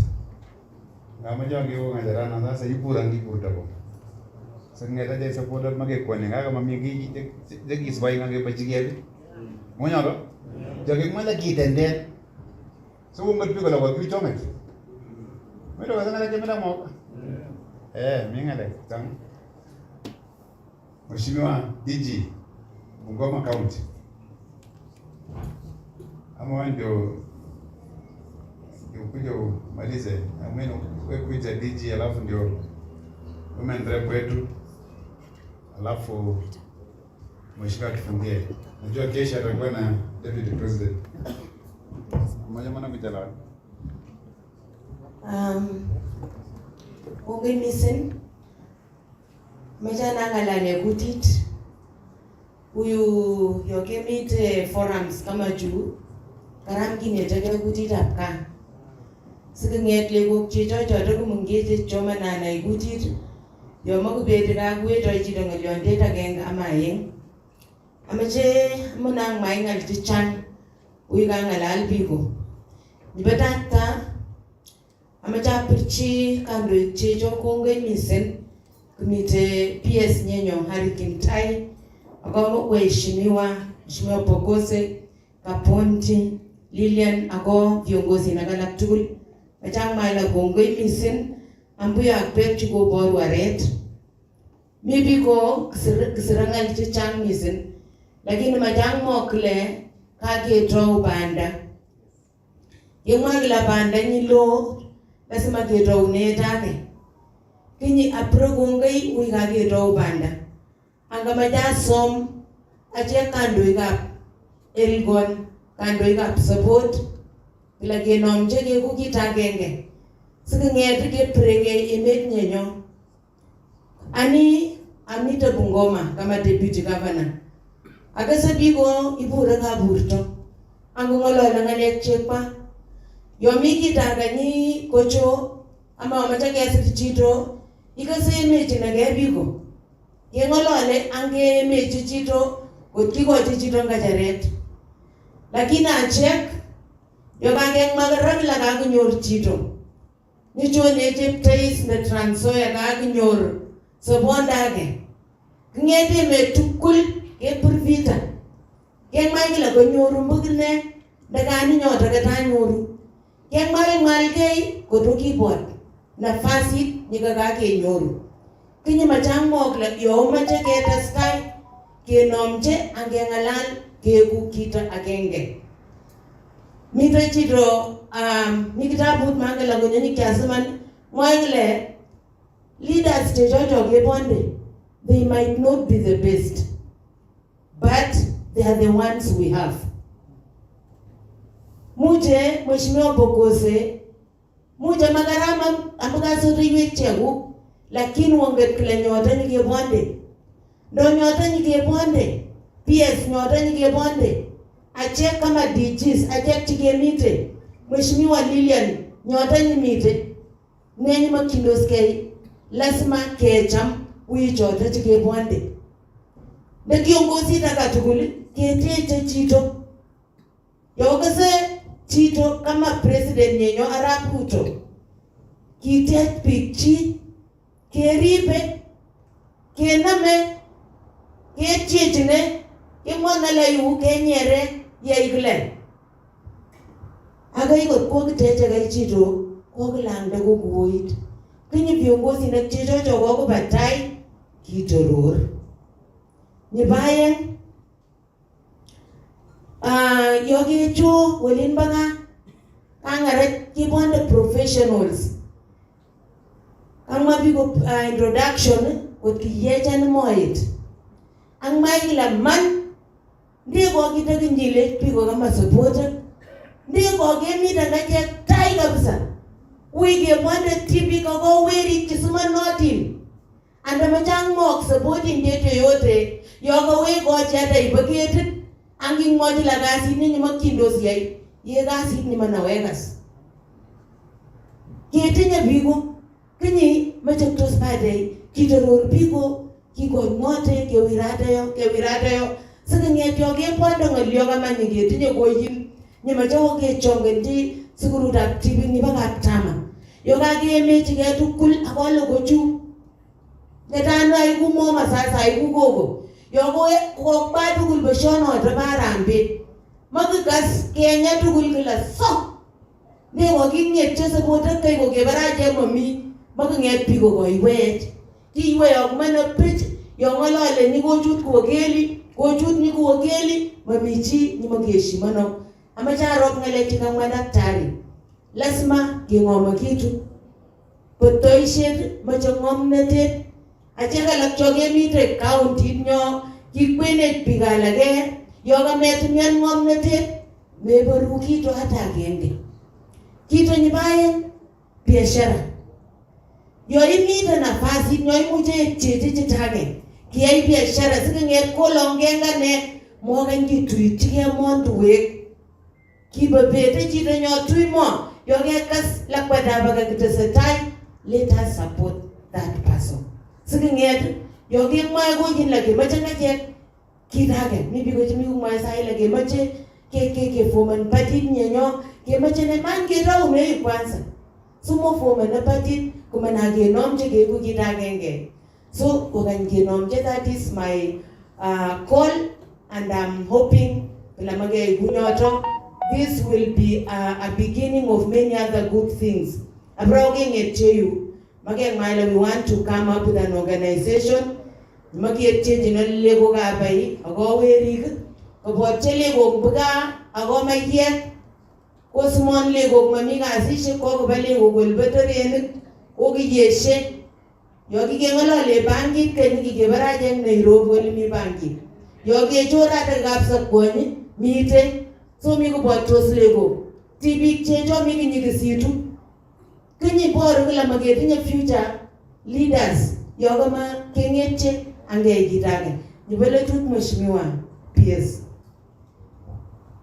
Oruju bo Sabaot ay pan mo yo ngamo ang lolo ko tubuju ke wonde tibik ke jodi ko man gam zaman ko gas lakini moye tibik lai kibetige mo shakala ko kimutesa yoge tebe tibik laso mo jenye san ko lepka kuma tibik la nyano san judo mo la ndenyo gore jori judo ala yoge man mamiti ni ganyin kenyi la ye wagan ke mola ne ke rit mali ndo bendo bigo sangi sumono din rasul mali yetu inaenda nje so ke gotu ori chumonya gori tubuchu ingolole ngini bana angi mala ga chwani so asa undoki na kwege meta ga tego gele toy tv ke joji sumono din bongai misin go beruro ge Aya, oroboti sibali. Kalau polisi tu ngoma sana. Kagijo mbelini mana miu lakini mamiwe ritata kenga nyegejo. Kaja mlanga leja madam DJ kule kweli. Kagijo koriti nyabene. Abar makigurge morane moya ro. Makigurge morane kisake ke ngalal inabadi. Dari mana kejo. Majago mheshimiwa kwa sumora vijana moya ro. Magigurge kwa mheshimiwa. Pinye maja nambaro ende jitenya guru mheshimiwa Lilian Sioi, mheshimiwa Women Rep nyebo Trans Nzoia. Ongo priti makofi. Gigi mwenye guru Trans Nzoia.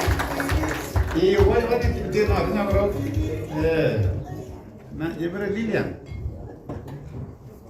Asante. Kegurana ni Lilian Chebet Sioi. Aboye kap Sioi. Kap Cheboek. Lakini lugha ndio sijajua sana. Bado najifunza. So I'm glad to be here. Our PS, this is a very good initiative. Uniting us is what we wanted.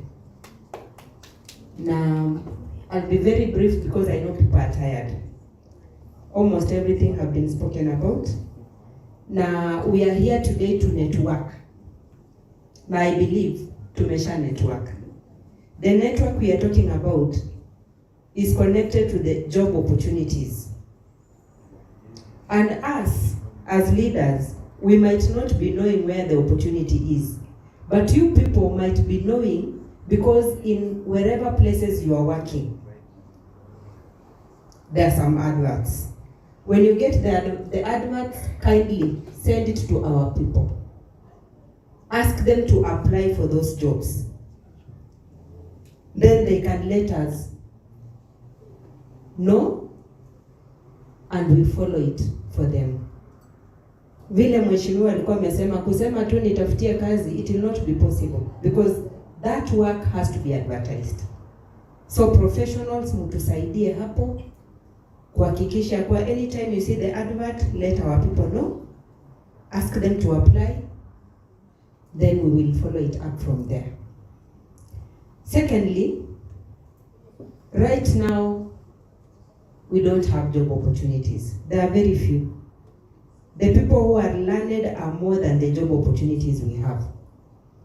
But business is the best entry. Wengine wetu tumegrow in business. I was employed and I don't think I can go back to employment. Nikiachana na siasa mimi siwezi andikwa. Hata hiyo mambo ya appointment mimi sitataka. Nitaendelea na biashara. So I want to ask you, nimesikia hapa watu wakisema mimi ni procurement officer, I don't know if we have any CEO and whoever. We want to advise our boys and girls. Biashara saizi ni tenda. That is where we have money. Na msiogope kufungua kampuni. Even when you are employed, when you have a tender, because probably you might be having money, you can employ people in your company. Na hivyo ndio vile tuta create job opportunities for our boys and girls. So professionals mtusaidie hapo, we work together to ensure that we also mentor our boys and girls in the villages. There is a young man who came here na alitupatia message nzuri sana ya kuwa let's be intelligent as leaders. But we also need to be intelligent as professionals. Si ni kweli? Ni kusaidiana. When all of us are intelligent, we will go places. Unity of purpose. Let us be united. All has been said. Na mtu wako ndiye atakuokoa siku nyingine. There are some complaints hapa ya kuwa sometimes as leaders we don't, you are not feeling as, you feel like we are not supporting you people. But I know Jonas Puko, right now he understands the reason as to why we need numbers. Si tuko minority, lakini we are not minorities. It's only that we are divided in Trans Nzoia and Mount Elgon. But if at all, we will unite in Mount Elgon and Trans Nzoia, we will go places. If we get somebody from Mount Elgon, atuseme hiyo ni account ya Mount Elgon. If we get somebody from Trans Nzoia, let us not say that is somebody from Trans Nzoia. As long as ni mtu wa nyumbani, na akifika huko aweze kuvuta pia wengine, so that tukue pia na numbers. For the first time, tumekuwa na a good number of leaders. We've never had this number. And I believe ya kuwa next election 2027, we are going to support each other and add more. Professionals wangu wa Trans Nzoia, professionals Sabaot Trans Nzoia County, I want to appreciate you people very much. Even Council of Elders, because we used to meet and we kept the spirit moving. So let us continue that way. Now right now I understand we are now united mpaka Mount Elgon. I've been seeing those visits, and you, as you asked us, that we also need to be in those meetings. Tutajaribu sana tukiwa na Mheshimiwa Pokose hapa, na nisisahau kuleta nitasema inaitwa nini? Ujumbe wa Mheshimiwa Alan Chesang. He really wanted to be here, but in fact I left him in a meeting. They were still in a meeting with the second lady. Na mimi nikarash nikasema lazima nikuje ili niweze kukua kwa hii mkutano ile ambayo PS wetu alikuwa ametutayarishia. So kwa hayo mengi na machache nimesema ya kwa if you've applied for any, let us know. I'm told there is somebody who has applied for CEO position here. Na sijui kama amefanya interview ama ndio karibu anafanya interview. So sisi tunataka pia tuungane tuone if we can push that agenda and see one of our own pia amepata hiyo position. So thank you very much na mkuwe na usiku mwema. Tumpigie another round of applause for our participant. Okay, bunda sasa mwisho ambuga ndio ichejo amaja som le ngadage Josh lakini mimi kama ndine ko kungu nyamaje ngololwe tumeshimia bogose ye kaskasi ne kwei ngemutege mongolo gogwe katuza zingine ngebele kwa kelele gai au chamali tu gamsijo yebede le ginbenye ngemo Wanyala, so vile ke mala kombai, ya kesa ke mala ko chongde leaders ke ni message ni te ni karibu ke siche ke na message ke. Mmoja ke mongingo mheshimiwa kwa bodo kombai. Usikie gasi ni kara. Wewe ke siche ke mi do. Uaje ke mala ko bore rishe ko ni mo wale ke ka kwa gaje kila. Dagi maje ke mami bicho.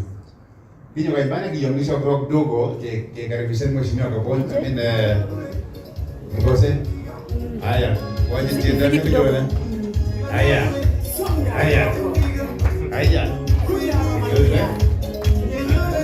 ni nyobeja mheshimiwa haya konga ideas. Thank you everyone. Ngati yoke ngalal mwisho kaguan di kangalek tukul Akuchoshe biko majoguruyo. Yokiponga na PS mkutanani kingalalwa ako mheshimiwa Kabondi angekashine kimwola ketastai kekur biik cho sikekas la kakepa kipagenge mbaret kono ngalek tugul yo kangalal ak pek your expectations I've had. One of the things nyamajang mawala congratulations everyone. Amye mi biga jemi da UJ chongati. When this advert came out in the social media, mi biga la je dis ngale kala je magaromati. Ngomajang mawala je kama both of Sabaot, that kind of behavior is not acceptable. You can't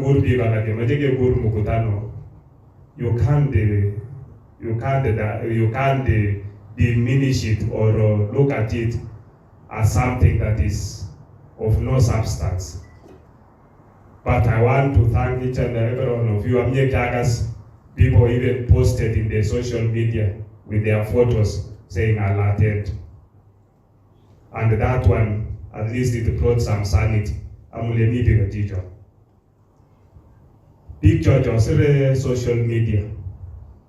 You have to be also a little bit intelligent. Look at my doctor Diwa. Me to join Mujisir. Amye ajek jog is jog yawane ampentanya gibo tanya baka. Tiga bakap chai. Tiga batunga legap jongit. Amakenga lo lenga Maunyota.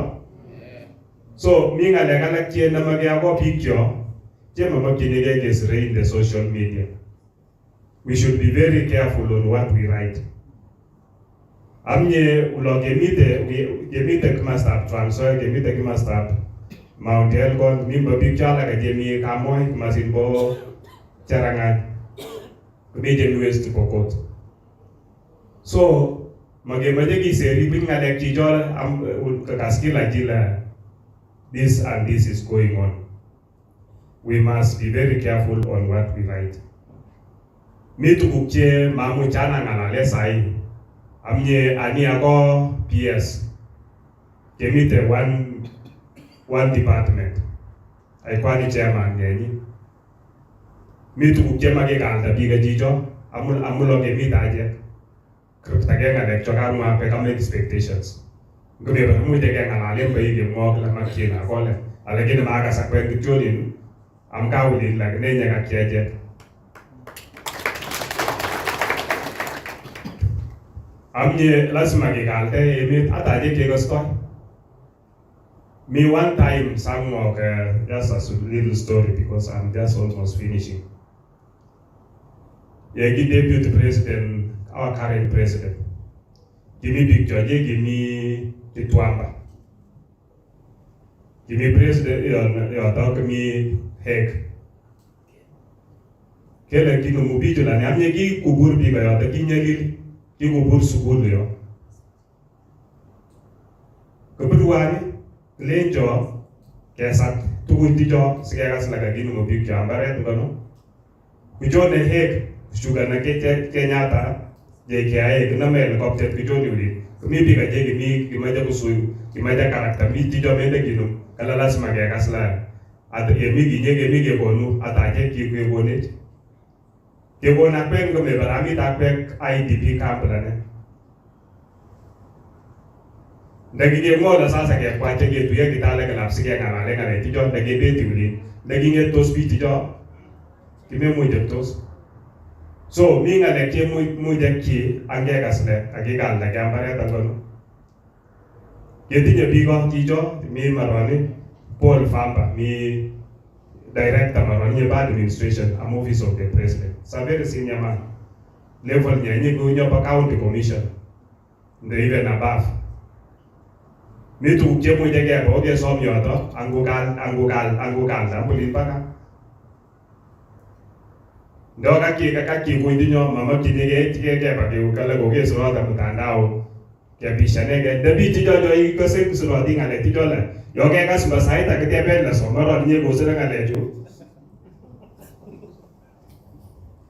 so kama majana ngo ngal ke jonga je in brief kage ka sjoga ngo ngomage gal tage ulogi muktoy me one time jangeta ne parliament amita wesheti kya weti indakon atuye mareta ka ye tu ya para klenjo mheshimiwa memujinga to alagi na boyeka ajone deputies ya ikwan vice chairman nebo health klenjo mi nafasi nye kwa applying kan am pharmacy and poisons board ege obitu enyoru CEO jegure Dr. Koskei Kerit Koskei klenjo ege porogot kubunda ulemi mdi ngolonji kesro kasi ndinyo so alenji ki uba ki taxi ambio ke boge nyor ki Kerit Koskei kesir maro ndinyo kasi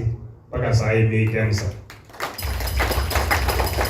so ita nyama jamu ogle akwe kyanga dila anulemi nafasi yoge ga sulemi nafasi ngige nyor waje kalaka me I don't refuse any call yoge purwasi mut my phone is on throughout yoge nyor wa ngami ulega ke apply nga muja kandin come and we'll be able to go there and assist you. So with those few remarks abare kaga sakwerula kage maite this government yomena ge kaldage kuma mi government aganye teki koldege. This is the only government that we must be able to assist each other. Ange ungan serikali ndini barab tuto angiji na ngeriki sukaramite na lekijo. With those few remarks, God bless you. Have a good night.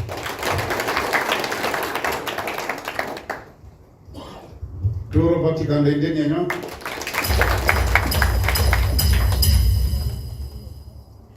Haya, limite sasa mwisho majasom my colleague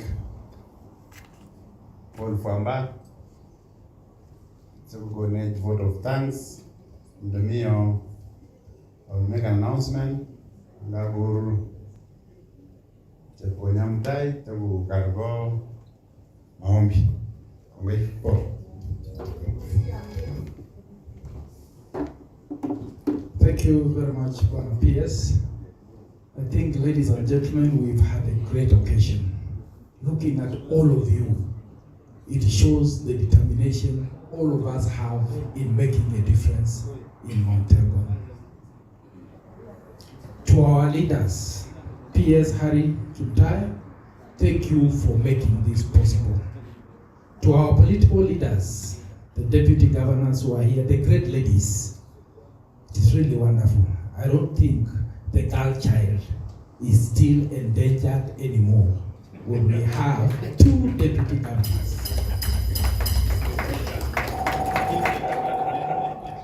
And then another great thing, Trans Nzoia has always been a challenge.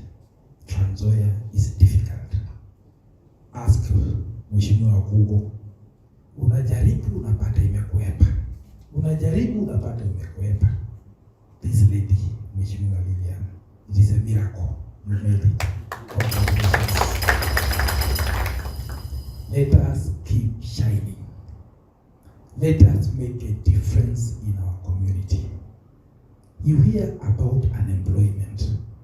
I think to our leaders, unemployment amongst our people is the worst.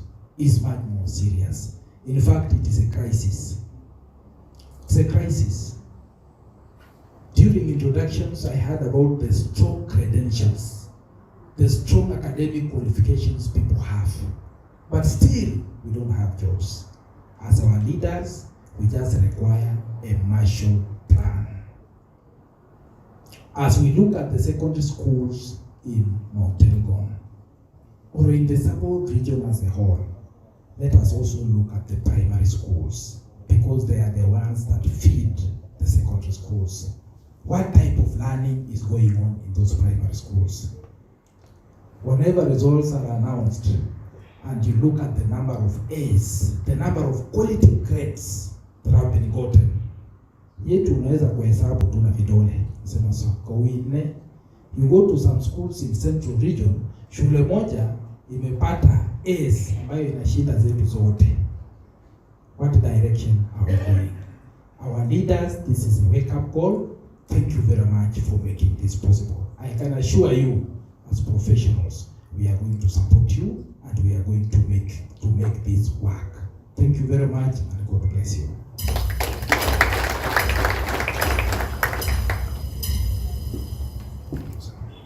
Very powerful that we need to dedicate ourselves to developing our area. Farouk left us with a challenge, and it was his initiative.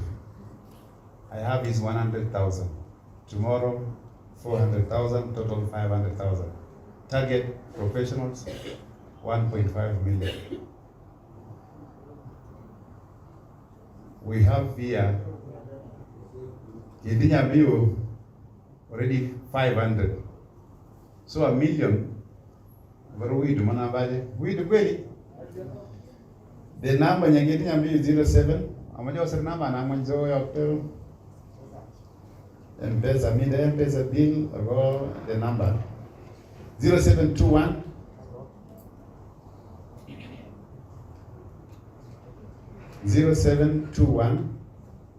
719 893.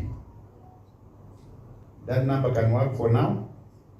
But tomorrow from 8 in the morning, pay bill 522 533. Account 78 26 77 4. I repeat, 78 26 77 4. Here your pay bill number. Let's achieve the target of Farouk. And I can tell you, Bokose nothing. Or getting it there, Farouk. Mogiatre Chilon, Chichomet, Mogiatre Kugato, Chichomet. You didn't know where the mine. That initiative, it is not even mine, it is his initiative. Ya ingite sabu na kiangele amita joni kaptam. I'm just a facilitator. But I have promised our regular meetings. We have your database. We shall be inviting you now. Just for evening, my team will be there. We want to keep this team going because you never know when we'll be told, let's go and see our leader. But you have to prepare always. But if you don't come together, it will be very difficult for us to go. So game moja kile kitiga ndio game moja mingo liyo. Arada kanga game moja jinage angele badara da kanga. Kwenye majakur kwenye mtai akuje tuambie moja alafu atufungie na maombi.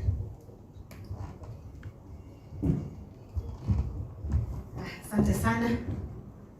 Naona kabla niombe, nataka kwanza kumuona Bwana OCPD. Labda hajanitambua, aliniona nikiwa mtoto mdogo sana.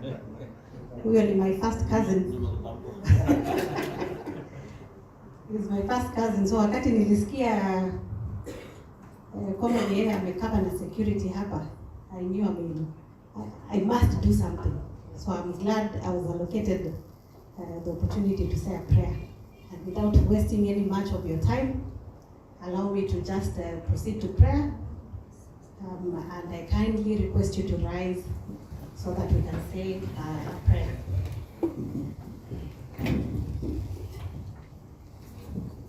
Our dear Heavenly Father, we come before you this evening, very grateful for this opportunity to gather here, very grateful for the opportunity to meet, to fellowship, to know each other, and to discuss important matters concerning our people. Father, today you have heard your people. They are talking about unity. We pray, dear Lord, that you will enable us, that you will give us wisdom, so that we will be able to carry forward and start by uniting from this very room right here. Father, we thank you for those who have joined us from very far and wide. We thank you for those who have made it possible for those to see and follow these proceedings here today.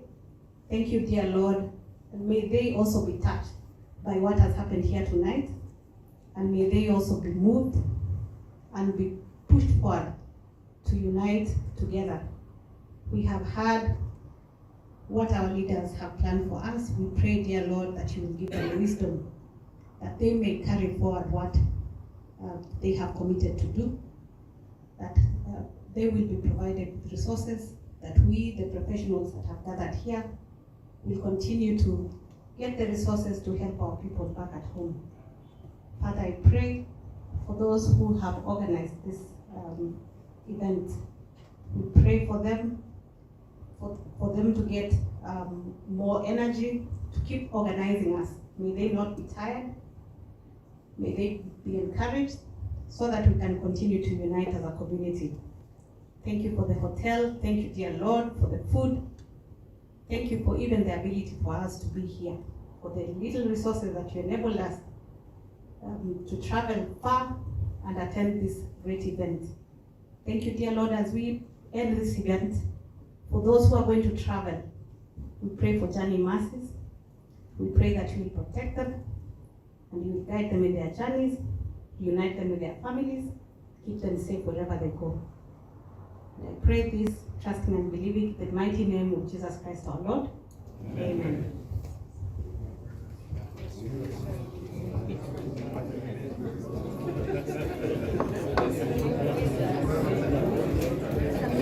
Hello? Announcement kidogo. Announcement kidogo. Kuna simu yangu sijui nani ako naye. Simu. Announcement kidogo. Hello? Sijui nani amenionea simu. Simu.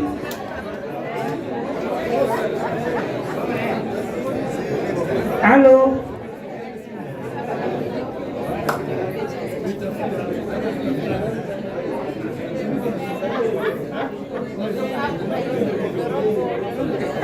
Kama mtu amenionea simu.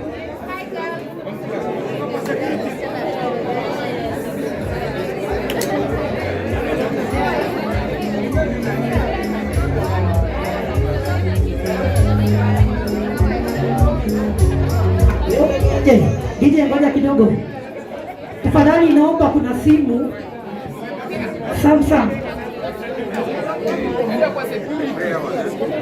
Simu Samsung tafadhali.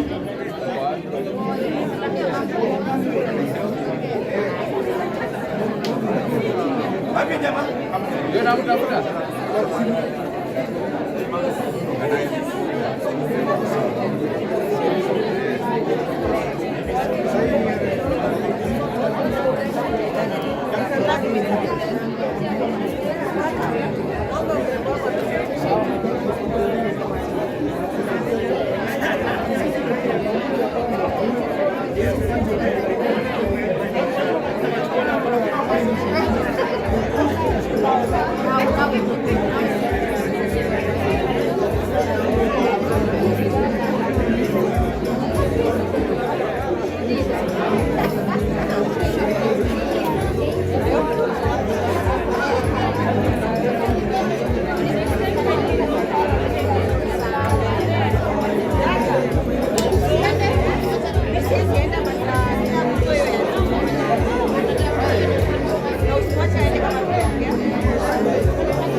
Halo, halo, nilikuwa naomba simu.